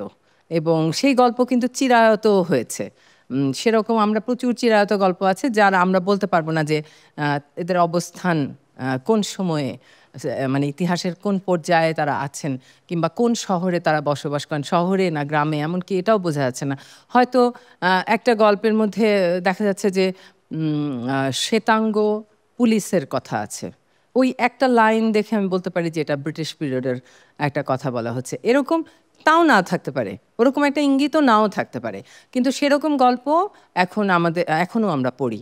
কিন্তু আস্তে আস্তে ট্রেন্ডটা এমন হয়েছে যেন সব কিছু প্রকাশ করার একটা চাহিদা পাঠকদের দিক থেকে হোক বা যিনি লিখছেন, যারা পড়ছেন, সবাই মিলে সবার জায়গা থেকেই হয়েছে যে আমরা অনেকটা চরিত্রকেও ডিফাইন করি, কোন সময়ে আছে, কি কাজ করে, তার ব্যাকগ্রাউন্ড কি, কোন রাজনৈতিক বিশ্বাসে তিনি বিশ্বাসী, সব কিছুই আমরা এখন গল্প বা একটা চরিত্র দাঁড় করাতে গেলে উপন্যাসে আমরা এটা এখন এটা কি আমরা, আমার কামাল ভাইয়ের কাছে একটু প্রশ্ন থাকবে যে এটা কি আমরা ইন্টেনশনালি করি নাকি করতে করতে করছি, এরকম একটা নিয়ম হয়ে গেছে। আরেকটা জিনিস যে আমরা যখন একটা পরিস্থিতিতে পড়ি, এটাও আমি জানতে চাইবো আপনার কাছে যে একটা যেমন কোভিড এলো, কোভিড চলে গেল, তো এখন কোভিডের সময়টাই কি কোভিড নিয়ে গল্প লেখার ভালো সময় ছিল, নাকি পরে অনেক দূর থেকে দেখে ওই জিনিসটাকে আমরা মাথার মধ্যে স্মৃতিচারণ করে বা সমস্ত কি হয়েছিল না হয়েছিল দূর থেকে একটা বার্ডস আই ভিউ দিয়ে দেখে আমরা ওটাকে গল্পে তুলে আনা ভালো? যেমন মুক্তিযুদ্ধের সময়ই রাইফেল রুটি আর আওরাত লেখা হচ্ছে, আবার অনেক পরে মুক্তিযুদ্ধ নিয়ে উপন্যাস লেখা হয়েছে, সেটা অনেক বছর পরে। আসলে কোনটা এখন যে পরিস্থিতিটা চলছে সেটা কি এখনই ধরা সম্ভব, নাকি আজকে থেকে 5 বছর পর এই সময়টার কথা ভাববো এবং এখন তো সবই ডকুমেন্টেড থাকে, তখন লিখবো? আমার জাস্ট একটা কোয়ারি ছিল যে আসলে আমাদের ক্রিয়েটিভ প্রফেশনাল যারা আর কি, আমরা সবাই এখানে অলমোস্ট ক্রিয়েটিভ প্রফেশনাল অনেকেই আছেন এখানে, আবার মানে আমার কাছে সব পেশা আসলে ক্রিয়েটিভ, মানে ক্রিয়েটিভ যে আলাদা প্রফেশনের থেকে জিনিসটা হচ্ছে গিয়ে প্রত্যেকটা ক্রিয়েটিভ প্রফেশন বা ওদের একটা ন্যারেটিভ থাকে, মানে প্রত্যেকটা সোসাইটির বা প্রত্যেকটা জায়গা বা জাতির একটা ন্যারেটিভটা থাকে। বাট আমাদের কারেন্ট যে আসলে সিনারিও, সেই সিনারিওতে আসলে আমাদের মানে আর্কিটেকচারাল ন্যারেটিভটা কি, বা আমাদের সাহিত্য বা মুভির যে ন্যারেটিভটা আর কি, মানে সেই ন্যারেটিভটা কি মানে আমাদের কি ওয়েল ডিফাইন্ড নাকি, সেটা নিয়ে আমার একটা জাস্ট কোয়ারি ছিল। মানে এখনকার সময়কার যে ন্যারেটিভটা আর কি, মানে যখনই এই সব টপিক নিয়ে কথা আসে তখন অনেক সময় মানে অনেকে দোষারোপ করে যে আসলে কলোনিয়াল হ্যাংওভারে আমরা ভুগছি আর কি। মানে আমার কাছে মনে হয় না যে ইজেন্ট এটা হাই টাইম যে আমরা এই কলোনিয়াল হ্যাংওভার থেকে আমাদের মানে এইসব কলোনিয়াল হ্যাংওভারের যে ন্যারেটিভটা সেটা থেকে বের হয়ে আসা উচিত আমাদের। প্রথম ছবি করার চিন্তা করি 87 সালে। এমন একটা বিষয় ছিল যেটা আমি রবিউল ভাইকে প্রথমে যখন বললাম, তখন রবিউল ভাই বললেন যে তুমি ছবিটা দেশের মুক্তি দিতে পারবে না। তো আমি বললাম যে আমাদের বুদ্ধিজীবীরা আমাকে বিবৃতি দিয়ে সহায়তা করবে। চেনো ওদেরকে? বললাম আমি চিনি না, বলে চেনো আগে। তা আমি তারপরে একটা লিস্ট করলাম 120 জনের করে, আমি আমি যখন সন্ধানীতে কাজ করতাম যেহেতু, তো আমি গেলাম হচ্ছে ওই যে ঢাকা ইউনিভার্সিটি ঢাকা মেডিকেল কলেজের ওই যে সন্ধানী যে চক্ষুদান মনোরথ চক্ষুদান একটা আছে না সমিতি আছেন, ওদের কাছে গেলাম। ওদেরকে বললাম যে বাংলাদেশের 120 জন বিশিষ্ট ব্যক্তি যদি চক্ষুদান করে এটা কেমন হয়? বলে খুবই ভালো আইডিয়া, করে ফেলেন। আমার তখন ফোন টোনও ছিল না, আমি কয়েন বক্স থেকে ফোন করতাম এবং আমি মোটামুটি 2 বছর একটা ক্যামেরা ছিল, ওটা নিয়ে আমার ওই ক্লোজ আপ লেন্স দিয়ে ছবি তুলতাম। মোটামুটি 90-95 জন ছবি তোলার পরে সিদ্ধান্ত নিল দেশে থাকবো না, এই প্রথমবারের মধ্যে একবারে থাকবো ঠিক করে ফেলাম যে বাইরে চলে যাব। আর মানে ভীষণ রকম একটা ঘেনলা দেখা দিল সব কিছু মিলিয়ে, যে এই সময়টাকে আমি নষ্ট করলাম কেন, একদম আমি মন থেকে কথাটা বলছি, আমার বলতে আমার কোনো দ্বিধাও নেই এর মধ্যে। সো প্রশ্নটা হচ্ছে ওই জায়গা থেকে একটা জিনিস মনে হয়, যেহেতু আমি একদম তরুণদের সাথে কাজ করি, ওরা খুব ভদ্র নম্র, ওরা আসলে হয়তো এবার যারা সুবিধাভোগী তারা হয়তো অনেক কিছু করে ফেলেছে, কিন্তু অধিকাংশ মেধাবী কিন্তু আসলে খুবই সৎ এবং খুবই ঠিকঠাক জায়গা আছে, দেশটাকেও ওরা ভালোবাসে। হ্যাঁ, কিন্তু হয় কি যে আমরা সিনিয়ররা এমনভাবে ওদেরকে ঢং করে কথা বলতে শিখিয়ে দিয়েছি, তো ওটা ওইটাই অনুসরণ করে, ওটাই কথা বলা মনে করে। আমাদেরকে যখন প্রশ্ন করে আমি বলি আমি তো ঠিক, বাকি সবাই ভুল। আমি যেমন স্টুডেন্টদের পড়াশোনার একজন টিচারকে বলি, টিচার বলেন আমরা তো ভালো করে পড়াই। যদি কেউ বলে আমি তো ঠিক মতো লিখি, আমি তো সবসময় এদের পক্ষে থাকি, আমি তো কখনো অন্যায়কে প্রশ্রয় দিই না, তাহলে আমাদের এত অন্যায় হচ্ছে কী করে? তাহলে দ্যাটস মাই কোশ্চেন। আর দ্বিতীয়ত হচ্ছে যে আরেকটা প্রশ্ন বলতে চাই, সেটা যে সরি আমি একটু হোস্টের সাথে এতটা কথা বলা উচিত না, তারপরে বলছি যে প্রতিষ্ঠান বিরোধিতা কাকে বলে? আমাকে তো কথা বলতেই দেবে না, খুবই স্বাভাবিক। আমার প্রশ্নটা হচ্ছে যে আমাকে তো কেউ বলবে না এসে যে তুমি একটা এমন জিনিস করো তোমাকে আমি স্পন্সর করবো, যেখানে যেহেতু কর্পোরেটর আছে যেটা খুবই জীবনমুখী, তার তো পপুলার জিনিস চাইবে, খুবই স্বাভাবিক ব্যাপার। তো সেইখানে একজন সৃজনশীল পেশাজীবীর অন্যতম কাজ হচ্ছে কৌশলটাকে শেখা, যে আমি কীভাবে বলবো জিনিসটাকে। প্রতিষ্ঠান বিরোধিতা একটা ভীষণ রকম জরুরি দায়িত্ব আমি মনে করি। আমি কেন কথাটা বললাম, কারণ আমার যে নমুনা ছবিটা নিয়ে কথা যখন হয়, আমার প্রথমেই মাথায় এসেছিলো যে আমাদের দেশের যে আমলাতান্ত্রিক যে পদ্ধতি এবং তাদের মধ্যে যে আর ভণ্ডামো যেটা সেটাকে প্রশ্ন করে ফেলি, কী হয় দেখি, তারপর যা হওয়ার হবে। আমি সুযোগ পেয়েছি, আমি স্ক্রিপ্ট জমা দিয়েছি, ওরা দেখে ছবিটা আমাকে ছেড়ে দিয়েছে। ওদেরই মন্ত্রণালয়ে সেন্সার ছবিটা আটকে দিল। আমাকে বারবার বলা হয়েছে, আমাকে মামলাও চলছে, প্রায় 17 বছর ধরে মামলা চলছে, আমাকে তো মানে আটকাতে পারছে না, বিকজ আমি নিয়মতান্ত্রিকভাবে কাজটা করেছি। কিন্তু আমার মানে হয়তো ক্যারিয়ার নষ্ট হয়ে গেল, আমি উল্টো করে ছবিটা দেখাতেই পারতাম। আমাকে সরাসরি এখান থেকে সুইজারল্যান্ডে নিয়ে যাওয়া হয়েছে, ইউরোপিয়ান ইউনিয়ন আমাকে টাকা দিতে চেয়েছে, আর্মিরা টাকা দিতে চেয়েছে, আমি বলছি আমি রাজি হইনি। কেন হইলাম না? বিকজ আমার উদ্দেশ্য ছিল যে আমি প্রশ্নটা করবো, হয়তো আমার জীবদ্দশায় আমি উত্তরটা পাবো না। আজকের যে বিষয়, এখানে কতগুলো জিনিস উঠে আসছে। একটা হচ্ছে একটা ডিবেট ছিল শঙ্কর, যে থিয়েটারের ইমেজ কি পাওয়ারফুল ইমেজ কি না, যেটা কামাল ভাই বলছেন। তো কামাল ভাই হয়তো ওই অ্যাঙ্গেলেই কথাটা বলেননি, আমি যেটা বুঝছি সেটা হচ্ছে থিয়েটার অনেক রিস্কি ফর্ম, মানে হয় না যে আপনি দর্শকের সামনে, মানে সে ডিরেক্টলি কানেক্ট করছে। যে যেমন আমি তোমার সিনেমাটা দেখে যা বলার এটা হয়তো 3 মাস পরে তোমাকে বললাম, কিন্তু থিয়েটারে এটা কিন্তু 1-to-1 বলার সুযোগ থাকে। ফলে ওই অর্থে থিয়েটারকে একটা পাওয়ারফুল মিডিয়াম বলেছে উনি, ইমেজের জায়গা থেকে না। এটা আমার আন্ডারস্ট্যান্ডিং। সো যে কথা বলার জন্য আজকে এখানে আমরা সমবেত হয়েছে বা একত্রিত এসেছি, আমরা সবাই বেশিরভাগই পরিচিত মুখ। তো আমার কাছে মনে হয়েছে যে এই তাগিদটা, যে এখানে যেটা আছে হচ্ছে কোন গল্প বলবো, আমার কাছে প্রথমত মনে হয় যে গল্প বলাটা খুব জরুরি না, এটা আমার ধারণা। আমার কাছে মনে হয় যে আমি আসলে আমার আর্ট ফর্মগুলোতে কোনো না কোনোভাবে একটা চরিত্র রূপায়ণ করব। মানে আমি একটা ক্যারেক্টার, আমি লাইফে অসংখ্য ক্যারেক্টার দেখেছি, আমার কাছে গল্প একদমই ম্যাটার করে না। কারণ আমি যদি দেখায় যে আমি এখন এখান থেকে আমি লিটন কর আসলে লালমাটিয়া যাব, এইটা আমি লিটন কর চরিত্রটা, আমি এই চরিত্রটাকে ফলো করছি, আমার মনে হয় এখানে অটোমেটিক একটা গল্প তৈরি হবে, রাইট? সো আমার কাছে গল্প খুব কনসাসলি বলার দরকার আছে বলে আমার কাছে মনে হয় না। এটা আমার ব্যক্তিগত উপলব্ধি, এত বছর পরে আর্টের জার্নি করার পরে এই কথাটা হয়তো আমি বুঝতে পারছি যে ওকে ফাইন, গল্পের পিছনে ছোড়ার কোনো আসলে দরকার নাই। কারণ আমি যদি একটা চরিত্র নির্মাণ করতে পারি, প্রতিটা শিল্প মাধ্যমেই একটা গল্প তো আমরা ডিল করি। তো আমি বলছি আমার কাছে গল্প বলাটা খুব জরুরি না, আমি একটা চরিত্র নির্মাণ করতে চাই। তো আমার কাছে মনে হয় নিজের ভাইয়ের কাছে হয়তো এতদিন ধরে মনে হচ্ছিল যে এইখানে যে গল্পগুলো দেখানো হচ্ছে এই সময়ে এসে, সেই গল্পগুলো আমি আজকে শঙ্কর সাথে একটু আলাপ করছিলাম যে বাংলাদেশে একটা সময় আমি আসলে প্রোডাকশন ডিজাইনার হিসেবে শুরু করেছিলাম। সো আমার অনেক ছোটরা আমার সাথে যারা কাজ করতো তারা এখন বিরাট আর্ট ডিরেক্টর, এবং আমি খুবই খুশি। তো আমার কাছে মনে হচ্ছিলো যে বাংলাদেশে আমি শুধু ওই জায়গাটা নিয়ে বললেও আসলে বোঝা যাবে, আমি একটা স্পেসিফিক জায়গা নিয়ে বলি যে বাংলাদেশে অসংখ্য কন্টেন্ট হচ্ছে, আমরা কিন্তু প্রতিদিন দেখছি। সেটা চরকিকে খুবই ধন্যবাদ যে তারা খুবই ডিফারেন্ট টাইপের কন্টেন্টকে প্রোভাইড করছে বাংলাদেশে, এবং এরকম আরও অনেক প্ল্যাটফর্ম আছে। তো আমার কাছে সবসময় মনে হয় আমার কাছে যেটা মিসিং পয়েন্ট, এখানে অনমও আছে, অনমের সাথে আমার দীর্ঘ সময়ের আমাদের জার্নি আছে।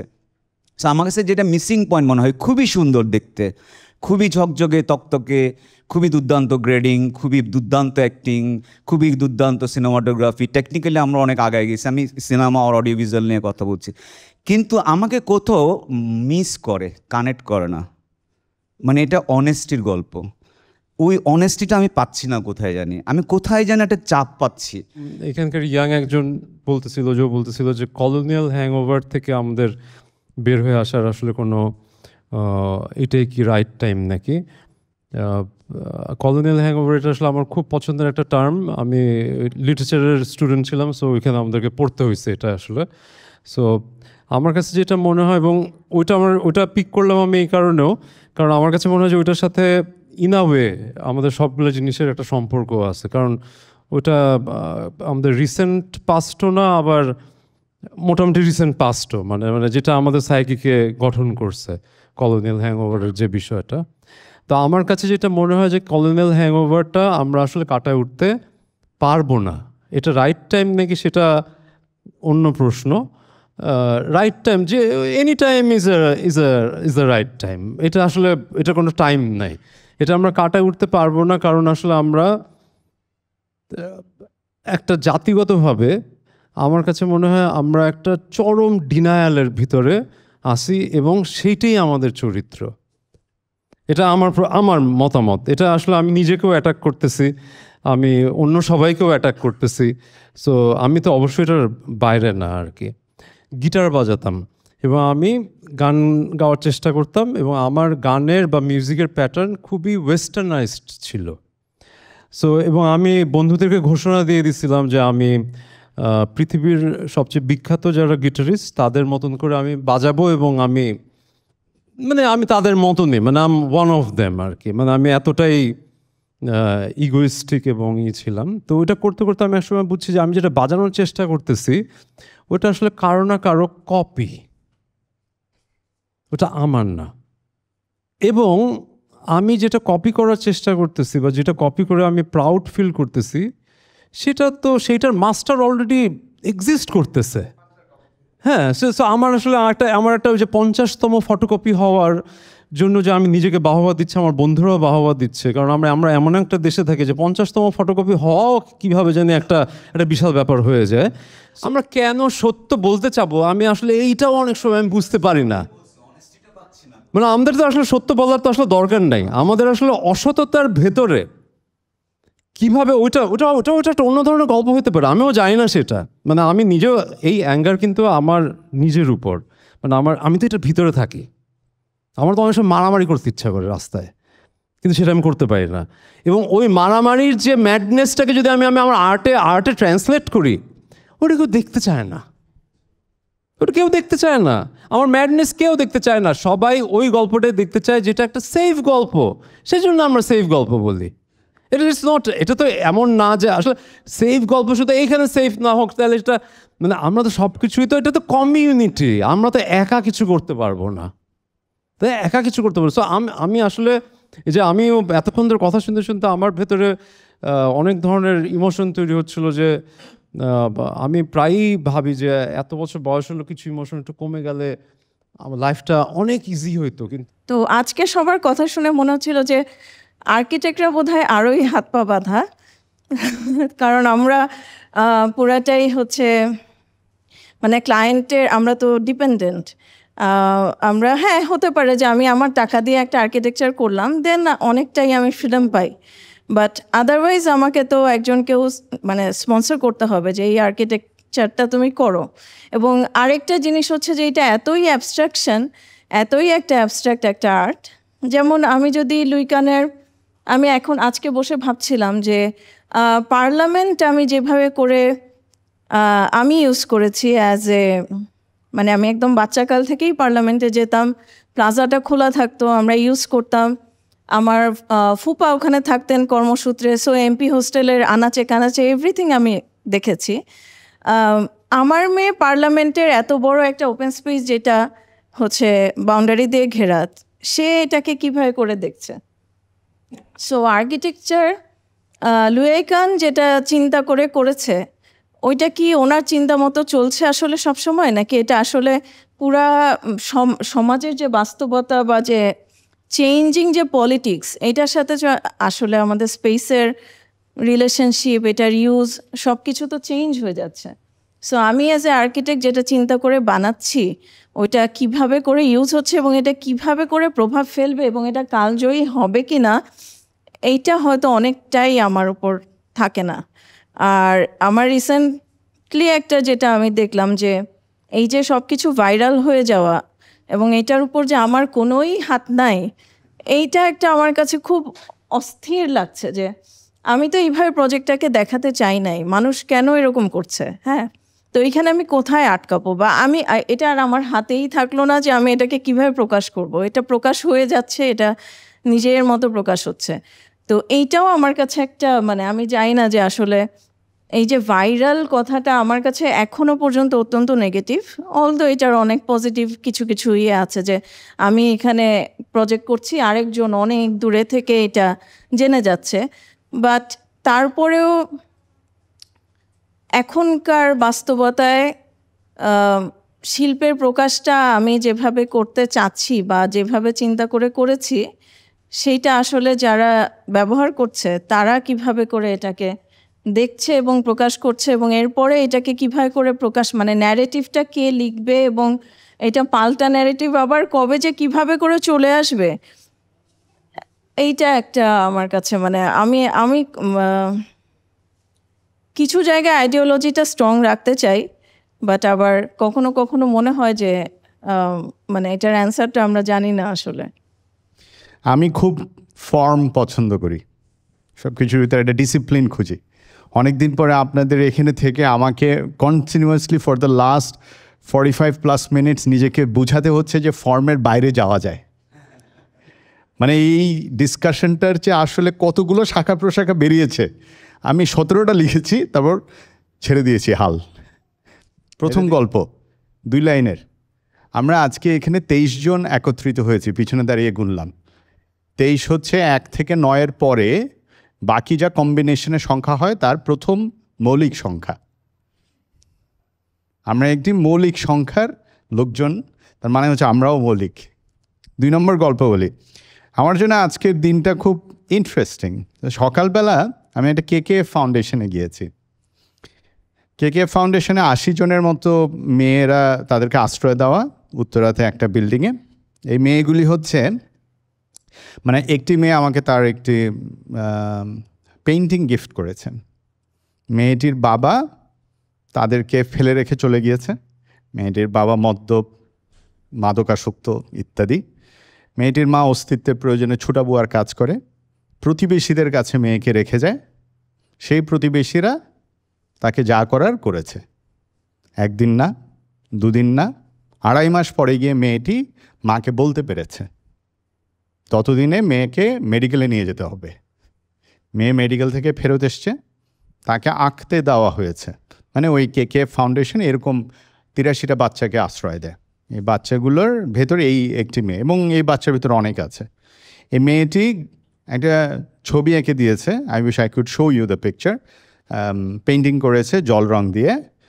পদ্ম পাতার উপর একটা পুকুরে অনেকগুলো মেয়ে, পদ্ম পাতার উপর পদ্ম ফুল, তার ভিতরে একটা একটা করে মেয়ে ঘুরে ঘুরে বেড়াচ্ছে। আমি তাকে জিজ্ঞেস করলাম কী কারণে। তার গল্পটা ছিল, তার যদি সামর্থ্য থাকতো তাহলে সে নদীতে পদ্ম পাতায় ঘুরে বেড়াতো এবং তার মতো যতগুলো মেয়ে আছে সবগুলো এরকম ফুলের মতো ফুটতে পারত। ছোট্ট একটা গল্প দিলাম। সেকেন্ড গল্প হচ্ছে, আমার ছোটো মেয়ে খেতে বসছে। তার বক্তব্য হচ্ছে সে তো Gen alpha, right, generation alpha, and তারা তো ক্লাস 7-এ পড়ে, সানবিমসে পড়ে। বাংলা বলতে কষ্ট হয়, কিন্তু বাংলার প্রতি শ্রদ্ধা এবং সব কিছু আছে। তার গল্পটা হচ্ছে, আচ্ছা আব্বু, আমাদের বাংলাদেশে সবাইকে এরকম কেন হইতে হবে যে হয় প্রবলভাবে বাংলাদেশি বাঙালি, অথবা বাংলাদেশ পচা ফালায় দিয়ে আমাকে বিদেশ যাইতে হবে? why can't I be an English speaking girl and yet I can love, let's say, কি বলে, আমি আমার কাছে তো দেওয়ানা গানটা ভালো লাগতেও পারে, তো আমি বাংলা কেন ভালো লাগতে পারবে না? why do I have to be an extremist and why cannot I be মাঝামাঝি একটা কিছু? তা আমরা হচ্ছি, তার বটম লাইনটা ছিল যে আমরা কি দুঃখ বিলাসী কিনা। আমার কাজের সূত্রটা হচ্ছে আমি যদিও আমি একজন প্রকৌশলী হিসেবে আমি গ্র্যাজুয়েশন করলেও আমি ব্র্যান্ড মার্কেটিংয়ে ঢুকে গিয়ে আমি আবার আমার engineering community, architect community, stakeholder কমিউনিটির সাথে মিশে আমার মনে হয় একটা ভালো অভিজ্ঞতা হয়েছে জীবনে। নাহলে আমি আসলে এখানে ইনভাইট পাওয়ার কথা না। আমি এই জন্য ধন্যবাদ জানাই, কৃতজ্ঞতা প্রকাশ করি। যে তো অনম ভাই কথা মনে হলো যে এইটা একদম ভেরি শিওর, আমার কাছে মনে হয়েছে যে যারা কেউ কোনো কিছু নিয়ে কথা বলতে চাচ্ছে না, এটার কারণ হচ্ছে দে আর ভেরি সিকিউরড। এটা আমি দেখলাম, সিকিউরড লাইফ একটা পর্যায়ে পৌঁছে গিয়েছে। কেন জানি মনে হচ্ছে একদিন একটা হঠাৎ করে বললো এত হাউতাস করে কি হবে, আসলে হাউতাস না তো, আলোচনা, একটা শঙ্কার জায়গা, একটা কথা কোনো জায়গায় বলতে ফেলে ভালো লাগে। হারুকি মুরাকামির লেখা পড়ি, ওখানে সবসময় সে বলছে সবচেয়ে ভালো কাজটা হলো লিখে ফেলা বা বলে ফেলা। আসলেও এইটা আসলে বলে ফেলার সুযোগ হচ্ছে, কোথায় কোন মাধ্যমে যাচ্ছে, যে যেটা ফলো করছে সেটা হয়তো আমরা শুনছি, কিন্তু গল্প বলার তাগিদ হচ্ছে যে আসলে আমি কে বা আমরা কে, এটা হচ্ছে আসলে আমরা আর জানি না। সেজন্য মনে হয় এটা আমি একটু স্বীকার করবো যে আমি কে বা আমরা কে, এটা মানে সবসময় কোশ্চেন ছুড়ে দেয় যে আমি কে আমরা কে, এটা মনে হয় এখন আমাদের নতুন করে কেউ যদি আমাদেরকে এসে জানাই দেয় সেটা খুবই ভালো। আবার যদি আমরা নিজেদেরকে চিনতে পারি সেটাই ভালো। নিজেকে ফিল্ম মেকার বলার মতো ফিল্ম আমার নাই, একটা সিনেমা বানাইছি, ওটা একটা মুড়ো ভাষার সিনেমা। তো মুড়ো ভাষার সিনেমা, মুড়ো আবার কোন ভাষা, এটাও একটা ব্যাপার হয়ে দাঁড়ায় আর কি। তো এই সিনেমাটার নাম ছিল কিউরি পেকরাও। তো নির্ঝর ভাই আছেন, আমি আসলে সবাই নাম শুনে শুনে বড় হয়েছি আর কি। নির্ঝর ভাইয়ের নাম জানি, অপিয়াপা আছেন, এদিকে আবার দেখতেছি অনম ভাই, এদিকে শঙ্কর দাশগুপ্ত, মানে এই মানুষগুলোর আমি চিনি, কিন্তু আমাকে কেউ না চিনলেও। তো যেটা ব্যাপার হইলো যে ভাইয়ের যে কথা বলতেছিল সেন্সর ছাড়া সিনেমা উনি দেখাইতে পারে নাই বা সেন্সর পায় নাই, তো ওইখানে হলো আমাদের গল্পটা একটু আলাদা ছিল। আমরা যখন মোড়ো ভাষার সিনেমা বানাই এবং হলো পাহাড়ে যখন সিনেমা শ্যুট করতে যাই, তখন আমরা একটা প্রিকনসেপশন নিয়েই ছিলাম যে মানে পাহাড়ের গল্প বলতে গেলেই তো আসলে একটা অদ্ভুত রাজনীতির গল্প চলে আসে, মানে রাজনীতি নাই গল্পের মধ্যে, তারপরে চলে আসে আসলে। তো আমরা ওই প্রিকনসেপশনটা ছিল যে আমরা আসলে সেন্সর পাবোই না। তো এই জন্য আমরা আগের থেকে গল্প বলার সময় চিন্তা করলাম যে আমরা সেন্সরে জমাই দিব না দিয়ে আমরা সিনেমাটা বানাবো, সিনেমাটা বানাই আমরা সিনেমাটা দেখাবো। তো সেইখান থেকে আমাদের সিনেমাটা বানানো। এরপরে আমরা আসলে সেন্সর না নিয়েই আমরা 2023 সালে সিনেমাটা বানাই। তো তখন হলো একটা রিজিম ছিল, এখন আরেকটা রিজিম আসছে। তো হোয়াট এভার, কিন্তু হলো আমরা তখনই আসলে সিনেমাটা প্রথম রিলিজ করি সেন্সর ছাড়াই। আমরা কিছু আন্ডারগ্রাউন্ড শো করতাম বিভিন্ন জায়গায় আর কি। তো এরপরে যেটা হয় যে 24 আসলো, 25 আসলো, এর মধ্যে এক ভাই বলতেছিলেন যে কলোনিয়াল হ্যাংওভার আর কি। তো ওইটা নিয়েও আমার মাথায় ঘুরতেছিল আর কি, যে কলোনিয়াল হ্যাংওভার থেকে তো আমরা জীবনে যাওয়ার কোনো অপশানই নাই আসলে, কারণ পোস্ট কলোনিয়ালিজম যখন চলে আসছে তখন কলোনিয়াল হ্যাংওভার থেকে বেরোবো কেমনে?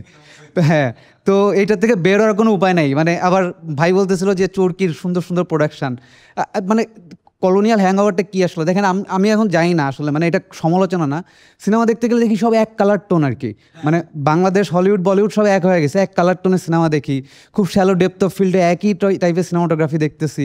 তো মানে কলোনিয়াল হ্যাংওভার তো আসলে মানে থাকা তো অনেক পোস্ট কলোনিয়ালিজম এমনভাবে আমাদের আঁকড়ে বসে আছে, হ্যাঁ, এইখান থেকে আর বেরোয়ার কিছু নাই, সব এক টোনের জিনিসই আমরা দেখবো আর কি, রুচি সব একরকম হয়ে গেছে। মানে আমরা এই যে কমিউনিজমের ব্যাপার জানি যে হলো আমাদের একরকম ড্রেস পরাই দিছিল আর কি। তো মানে এই ক্যাপিটালিজম এসে এক রুচির মধ্যে এমনভাবে ঢুকাই দিছে, এটা আসলে এর থেকে বেরো কেমনে জানি না। তো যাই হোক, আমাদের সিনেমার গল্প এটা ছিল, তাগিদ আসলে ওইটাই, পাহাড়ের গল্প বলা আসলে আমাদের একটা তাগিদ ছিল আর কি, যে আমাদের কাছে বারবার মনে হইতো যে পাহাড়ে ঘুরতে যাই, কিন্তু পাহাড়ের মানুষের গল্প বলা হয় না, পাহাড়ে যা কিছু হয় কোনো কিছুই বলা হয় না। পড়তে কিন্তু আসলে শুধু টেক্সট লাগে না, চোখ লাগে, হাত লাগে। তার মানে হচ্ছে মানুষ হিসেবে পঞ্চ ইন্দ্রিয়ের বিষয়গুলোকে যতভাবে কাজে লাগানো যায় আর কি, তো সেইভাবে পড়া এটা আমার একটা শখের জায়গা। তো যে গল্পটা শুরু হয়েছে সেটা হচ্ছে যে গল্প নিয়ে গল্পকেন্দ্রিক আলোচনা হচ্ছে, যে লেখক গল্প লিখবে, কিভাবে লিখবে, গল্পটা কেমন হবে। আমি পাঠক, আমি পড়ি, তাহলে আমি গল্পটাকে কিভাবে চাই, আমার তো একটা রুচির বিষয় আছে।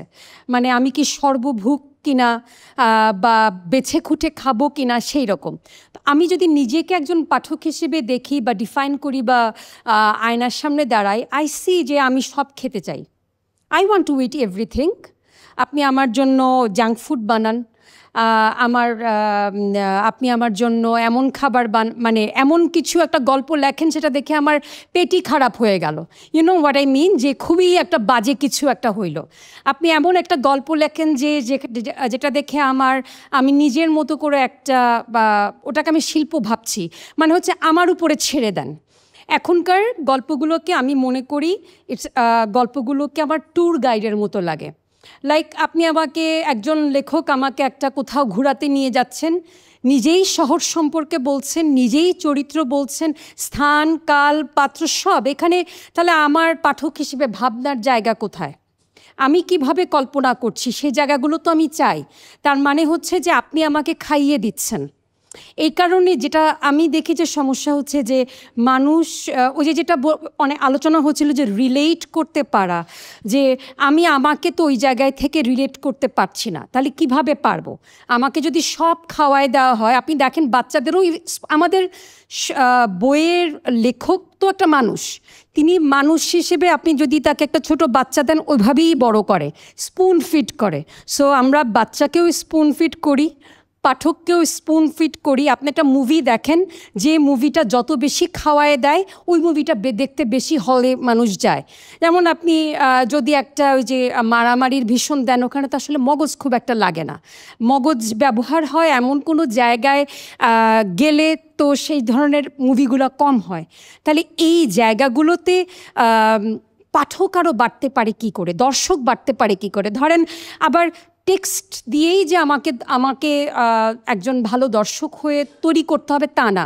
টেক্সটের দর্শক আমি, একইভাবে একটা পেন্টিংয়ের সামনে দাঁড়িয়ে তখন আমি দর্শক, আমি মুভি দেখছি তখন আমি আরেক রকমের দর্শক।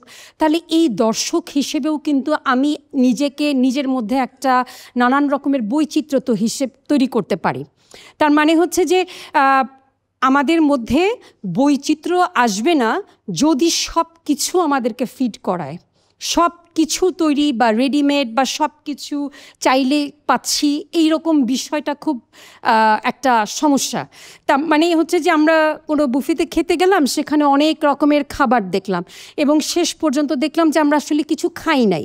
তাহলে মুভিগুলো ঠিক আমার কাছে, আমরা মুভি বলি, বই বলি, অনেক কিছু হয়, মানে হ্যাঁ অনেক কিছু ঘটতেছে, মানে একটা ওই যে গভীরে যাচ্ছে না। আরেকটা হচ্ছে যে গভীরে যেতে গেলে যে পাঠক মানে যিনি দর্শক, তিনি কোন অবস্থায়, কোন জায়গায়, কোথায় বসে, কোন কালে বসে জিনিসটা দেখছেন, তার সাথে তো ওই ম্যাচগুলোও থাকতে হবে। আবার সব খাবার সবার খাওয়ার দরকারও নাই।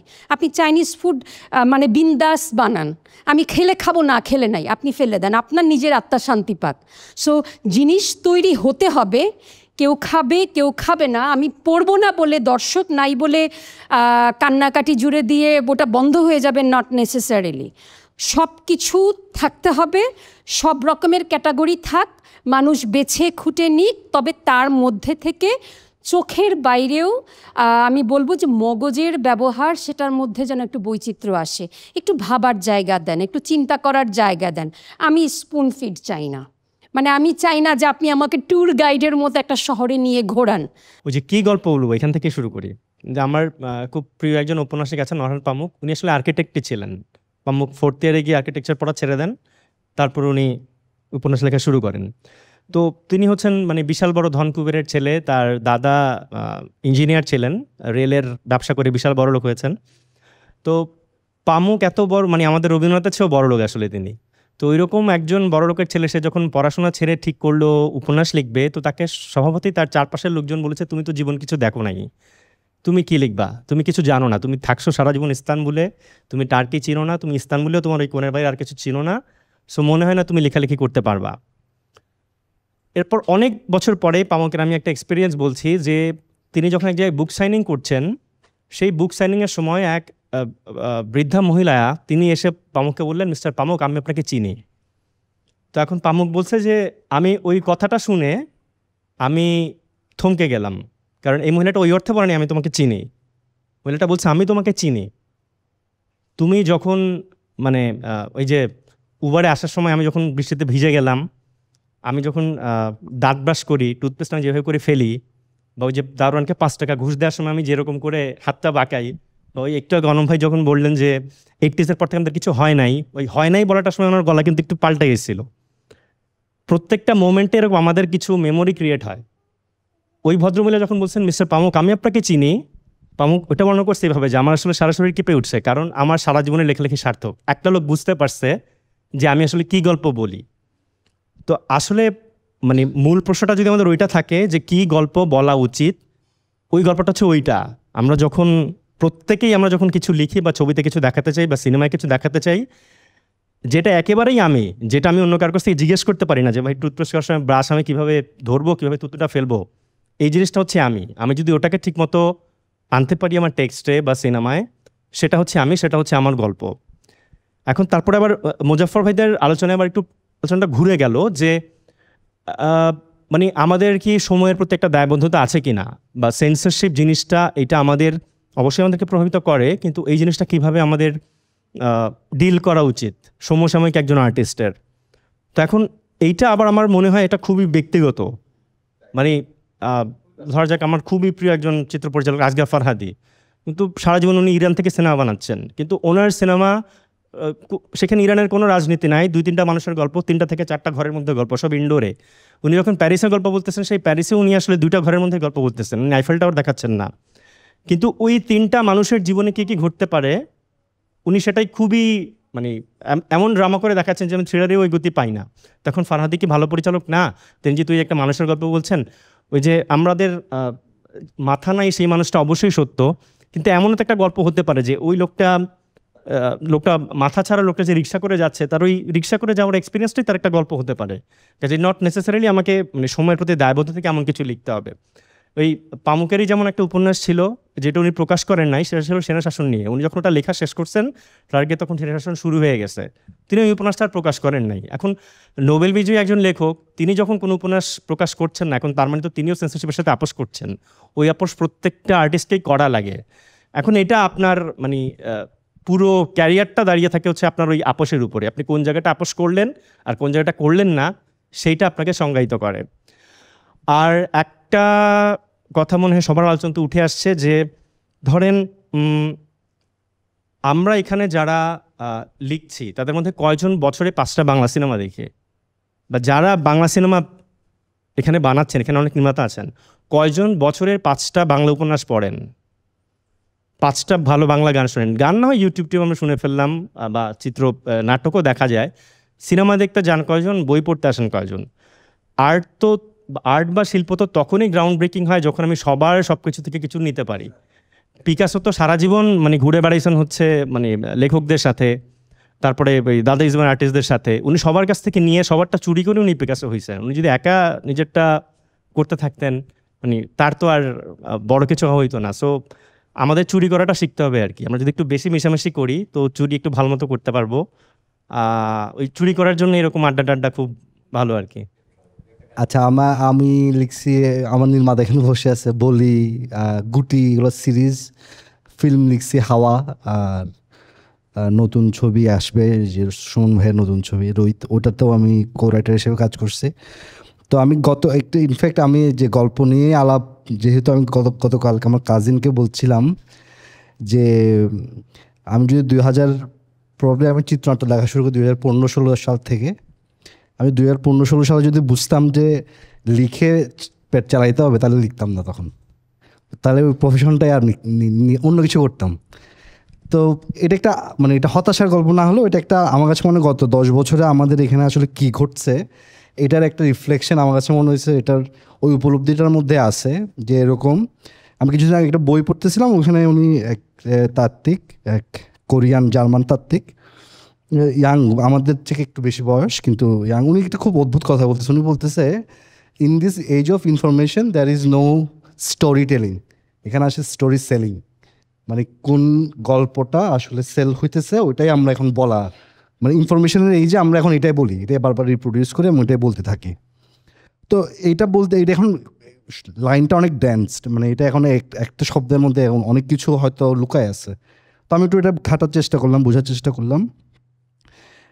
যে আসলেই কেন গল্প বলাটা জরুরি কেন, মানে গল্পকারের দরকারটাই বা কি মানে সমাজে। আমি তো একটা ডাক্তারের দরকার আছে, একজন আর্কিটেক্টের দরকার আছে, মানে আমি দেখতেছি যে বাকি সবারই দরকার আছে, কিন্তু আমার কি দরকার? আমি না থাকলেও তো সমাজে খুব একটা বেশি যে ঝামেলা হইতেছে, ওলট পালট হয়ে যাচ্ছে, বিষয়টা এরকম না।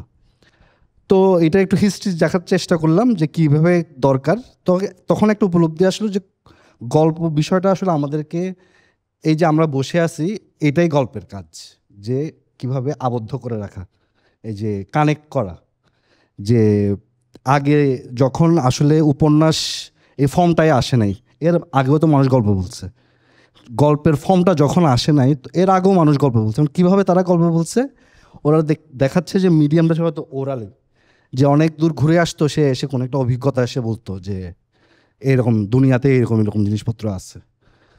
আবার যা আরেকটা বলতেছে যে সময়, ওয়াইজ ম্যান, যে বসে আছে ধরেন 80 বছর ধরে সে দুনিয়াটা দেখছে, এখন তার নিশ্চয় কিছু একটা বলার আছে।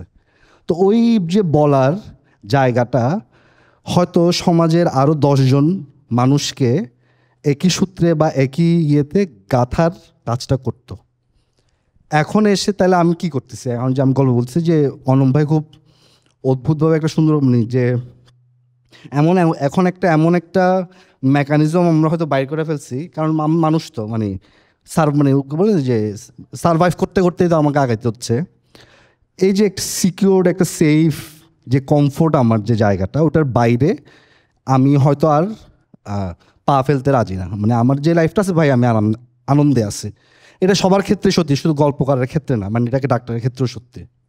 আমি যখন এখানে প্রথম আসি, শুরুতে আমি বুঝতে পারছিলাম না কেন এখানে এলাম, বা আমাদেরকে কেনই বা, উনি সিনিয়র মানুষ, ওনাকে বসানো হয়েছে এখানে, কিন্তু আমাদের 2 জনকে বিশেষত, আমি মোজাফরের দায়িত্ব নিয়ে বলছি, কেন বসানো হলো আমি ঠিক বুঝতে পারি, এখনো বুঝতে পারি নাই যে আমরা 2 জন এখানে কেন, বাকিরা ওখানে কেন। তো পরে একটা ব্যাখ্যা দিলেন যে সম্ভবত কেরামান কাতিবিন হিসেবে যেহেতু বিশিষ্ট মানুষ, আমরা তার দায়িত্ব পালন করছি। তো কিন্তু আলোচনাটা কি করব, আমি যখন মুজাফফর কথা, কামাল ভাই কথা শুরু করলেন, আমি বুঝতে পারছিলাম যে আসলে কি বিষয়ে কথা হবে এখানে। কেননা নির্ঝর ভাই যখনই কোনো বিষয়ে ডাকেন বা কথা বলেন, আমরা তার কোনো কিছু না বুঝেই হাজির হওয়ার জন্য প্রস্তুত থাকি। তো পরে না বোঝানো যায়। তো পরে এই বিষয়টা আমি আবিষ্কার করলাম যে কোন গল্প বলা উচিত। ধরা যাক, যদিও এখানে অনেক বিষয়ে কথা হয়েছে, বিভিন্ন অ্যাঙ্গেলে কথা হয়েছে, আমি যদি বলি এই লাইনে কথা বলি, মুজাফর বলেছেন যে গল্পটা কিভাবে বলা উচিত, কিভাবে বলা দরকার। যে বলেছে যে বাস্তবতার বাইরে দাঁড়িয়ে রূপকভাবে গল্পটা বলা, এটা তার একটা মত। তো আমি যদি এই লাইনটাকে বলি কি গল্প বলা উচিত। কোন এক উর্দু কবির কথা আছে যে তিনি বলছেন, প্রাণ হতে নির্গত কথা অন্য প্রতি আসর করে।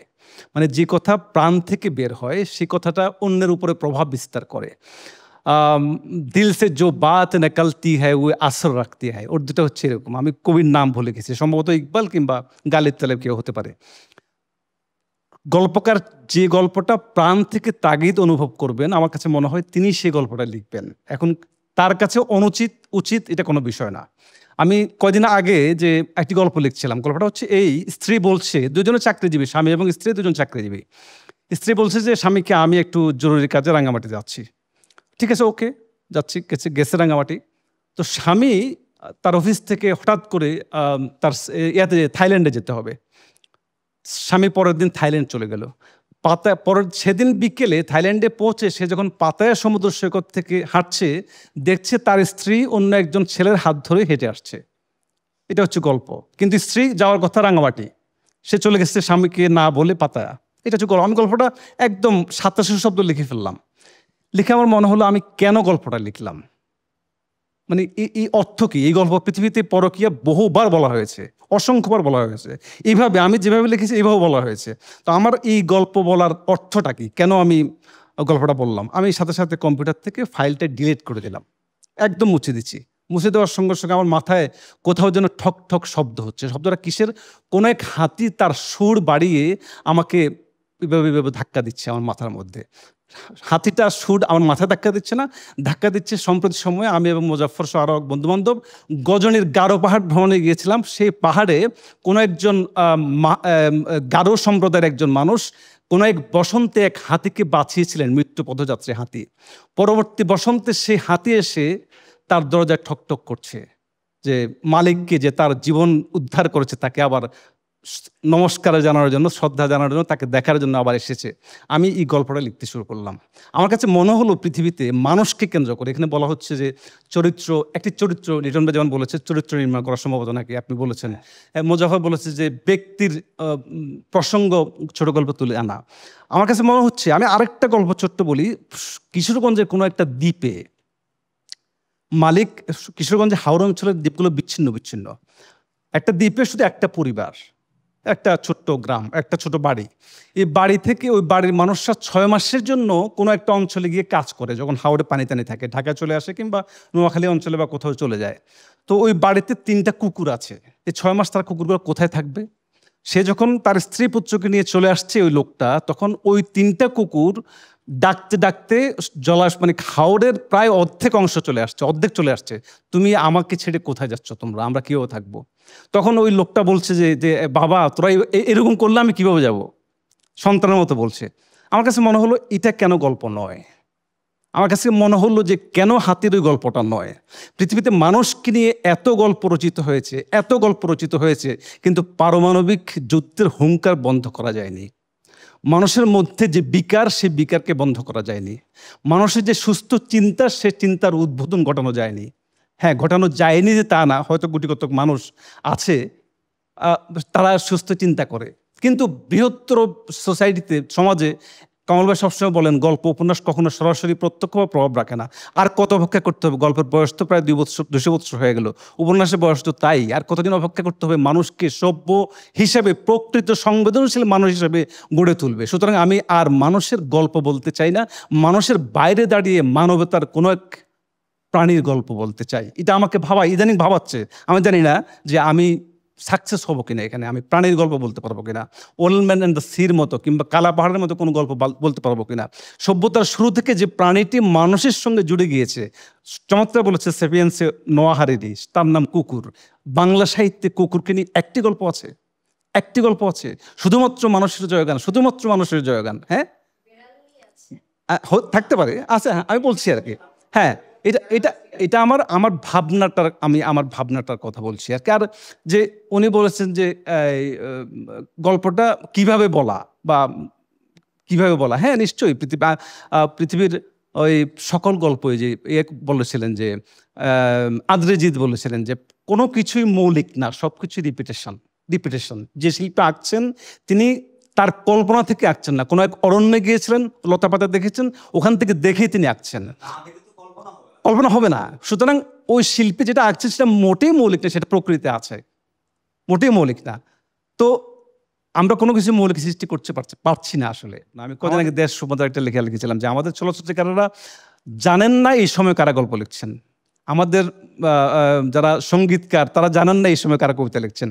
পারস্পরিক যে বিচ্ছিন্নতা, সেই বিচ্ছিন্নতা থেকে আমরা একটা অনুষ্ঠান শুরু করেছিলাম, মঙ্গল সমাবেশ। সমাজের বিভিন্ন সোসাইটির কবি, সাহিত্যিক, শিল্পী, সাংবাদিক সবাই আসতো সেখানে কথা বলবো, পারক সমাবেশে ওখানে। তো আজকে যদি নির্ঝর ভাই সেই কোনো একটা কিছুর উদ্বোধন আজকে করতে যাচ্ছেন, আমরা আসতে চাই, বারবার কথা বলতে চাই, যেখানে সমস্ত সেক্টরে, সমস্ত ক্ষেত্রে মানুষরা আসবেন, কথা বলবেন, শুধুমাত্র গল্প না। আজকে হয়তো গল্প বিষয় ছিল, অন্য নানা বিষয়ে কথা হবে, কথা শুনবো আমরা, কথা শোনার মধ্য দিয়ে আমরা বহুমাত্রিক প্রতিভা হিসেবে আবির্ভূত হব। সবাইকে অসংখ্য ধন্যবাদ। মাসের একটা দিন যারা আগ্রহী তারা এসে সবাই যদি কথা বলে, বিষয় আমরা আজকে হয়তো বলে দিচ্ছি, বিষয়ের পরে নিজেরাই আমরা ঠিক করে ফেলবো, এমন কোনো বিষয় বাঁচতে যায় যেটা আসলে সবার জন্য আসলে একটা আগ্রহ তৈরি হয়, যেন প্রশ্ন জাগে, কথা বলতে পারি। কারণ হয় কি, সমাধান বা অন্য যা কিছু আছে সেটা তো আসলে যার যার মতো সে খুঁজে নেবে, কিন্তু একটা জিনিসটা সত্যি কথা যে আমাদের ওই যে বিবেচনাবোধ বা সময়ের সাথে থাকা, এটা একটা দায়িত্ববোধের জায়গাতে তৈরি হয়। সেই জায়গা থেকে আমার ধারণা বলেছে। কারণ আমার মনে হয়েছে যে আসলে যেহেতু আমি 71 সাল দেখেছি এবং শরণার্থী ছিলাম এবং যথেষ্টই ভালো মতো স্মৃতিটা আছে, ওই রেসপন্সিবিলিটি আসলে একটা উপায় খুঁজে বের করে দেয়। এবং ওইটার আসলে আপনি যেটা বললেন যে ওই যাদের কথা বললেন, আসলে আমরা হতে পারি আরবান, এটা বাস্তবতা, তাই না? কিন্তু যার যার জায়গা থেকে সেই মানে ভূমিকাটা রাখাটা আসলে গুরুত্বপূর্ণ ব্যাপার, সেটা নিয়ে আসলে বোঝাপড়া দরকার। এবং সেখানে একা কোনো একটা পেশাজীবী এটা করতে পারবে না। আজকে যে কথাটা বললাম আমরা আসলে পারস্পরিক হলেই তখন সম্ভব। যে পরিসরে দাঁড়িয়ে কথা বলছি এই চেষ্টাটা আসলে একদম বেশ কিছুদিন ধরে আমরা চেষ্টা করে যাচ্ছি। আমাদের এখানে কিন্তু একটা সঙ্গীতের মানে মৌলিক গান তৈরি করার প্রতিষ্ঠান আছে, একটা সিনেমা তৈরি করার প্রতিষ্ঠান আছে, আমরা একটা হাসপাতাল বানাচ্ছি। এটা কেন, এটা আমি হাসপাতাল প্রসঙ্গটি দিয়ে শেষ করি। কারণ যেটা হয়েছে, আমি খুব ছোটোবেলাতে তখন আসলে আমার বাবার আমাকে চ্যালেঞ্জ করেছিল একটা সময়, এই জন্য আমি একটা জমি কিনে রেখেছি। আমার এত টাকা পয়সা নেই, আমার অফিস ডিজাইন করছে, এবং আমার খুব ইচ্ছা যে যেটা দিয়ে শেষ করবো কথা, আমাদের দেশের খুব স্বনামধন্য এক এনজিওর মানে ব্যক্তিত্ব, উনি আমাকে একবার ডাকলেন ধানমন্ডিতে একটা বড় একটা ভবন করার জন্যে। তাকে আমি অনেকভাবে বোঝানোর চেষ্টা করলাম যে আসলে 1/4 যদি 1/4 জায়গা ছেড়ে দেন মানে এলাকার কালচার সেন্টার করার জন্য, এখানে কি হবে, আমরা থিয়েটার হবে, আর কি হবে, এক্সিবিশন হবে, কত টাকা পাবো। তো ওনাকে যখন বলা হলো, আপনার নাম বলে সবাই চিনবেন, যে আসলে এটা তো আপনি তো আমাদেরকে দেখে অর্থটা নিয়ে এসছেন, এটা তো আপনার কোনো এমন না যে আর্ন করা জিনিস, তাও তো না, আপনি কেন দেবেন না। তো উনি আমাকে বেশি বোঝো এটা সেটা বলে অনেক কিছু মানে উত্তেজিত হয়ে গেলেন। তো এটাই হলো বাস্তবতা আমাদের। তা আমাদের আসলে কারোর কাছে করুণা চেয়ে না, আমাদের যেটা স্বপ্ন সেটা হচ্ছে আমরা যেহেতু জমিটা আমাদের আছে, ডিজাইন নিজেরা করছি, আমি তো মনে করি আমাদের সবচেয়ে বড় সম্পদ হচ্ছে এত বড় জনসংখ্যা, এবং বেশিরভাগ মানুষই ভালো, এবং যেহেতু এটা কোনো মালিকানা নেই এবং এটা সম্মিলিতভাবে হবে, তো ওইটাও একটা বড় স্বার্থ যে আসলে আমি যে কদিন বেঁচে আছি আসলে ইন্টারেস্ট গ্রুপটাকে মানে কাদের কি আগ্রহ বুঝতে তো চাইবো, এটা তো একটা ব্যক্তির শব্দ থাকেই। আর সেখানে আসলে ওই যে নানা মাধ্যমে লিটনের মতো একটু করে চেষ্টা করেছি, একটাই কারণ ছিল যে আসলে আমাদের মতো মানুষরা আমরা আসলে পৃথিবীতে খুব মানে দাগ রাখতে পারবো না। আসলে আমি দেশের বাইরে যদিও কাজ করি, কিন্তু খুবই দূর ইম্পসিবল। যেটা করতে পারি সেটা হচ্ছে একটা আশার একটা রাস্তা খুঁজে বের করতে পারি, যেটা আমাদের পরের প্রজন্মের কাজে লাগবে। হ্যাঁ, এবং ওই দিনটা আসলে এখনও অনেক দূরে, কারণ আমাদের যে শিক্ষা ব্যবস্থা, আমাদের যে সোশ্যাল সিস্টেম, আমাদের যে হিপোক্রেসি, এটা এত বেশি বেড়ে গেছে। তো ওইখানে আসলে ওই ওপেন আপ হওয়াটা অনেক গুরুত্বপূর্ণ। তো আমি সবাইকে আবারও ধন্যবাদ জানাচ্ছি, যারা কথা বললেন তাদেরকে ধন্যবাদ, যারা বলেনি তাদেরকে ধন্যবাদ। আর আশা করি নেক্সটটা তো আপনারা আসবেন এবং একই বিষয় নিয়ে আমরা কথা বলবো, অথবা এর মধ্যে চিন্তা করবে এইখানে কারা বলবে, কারা কথা বলবে। সবাই ভালো থাকবেন।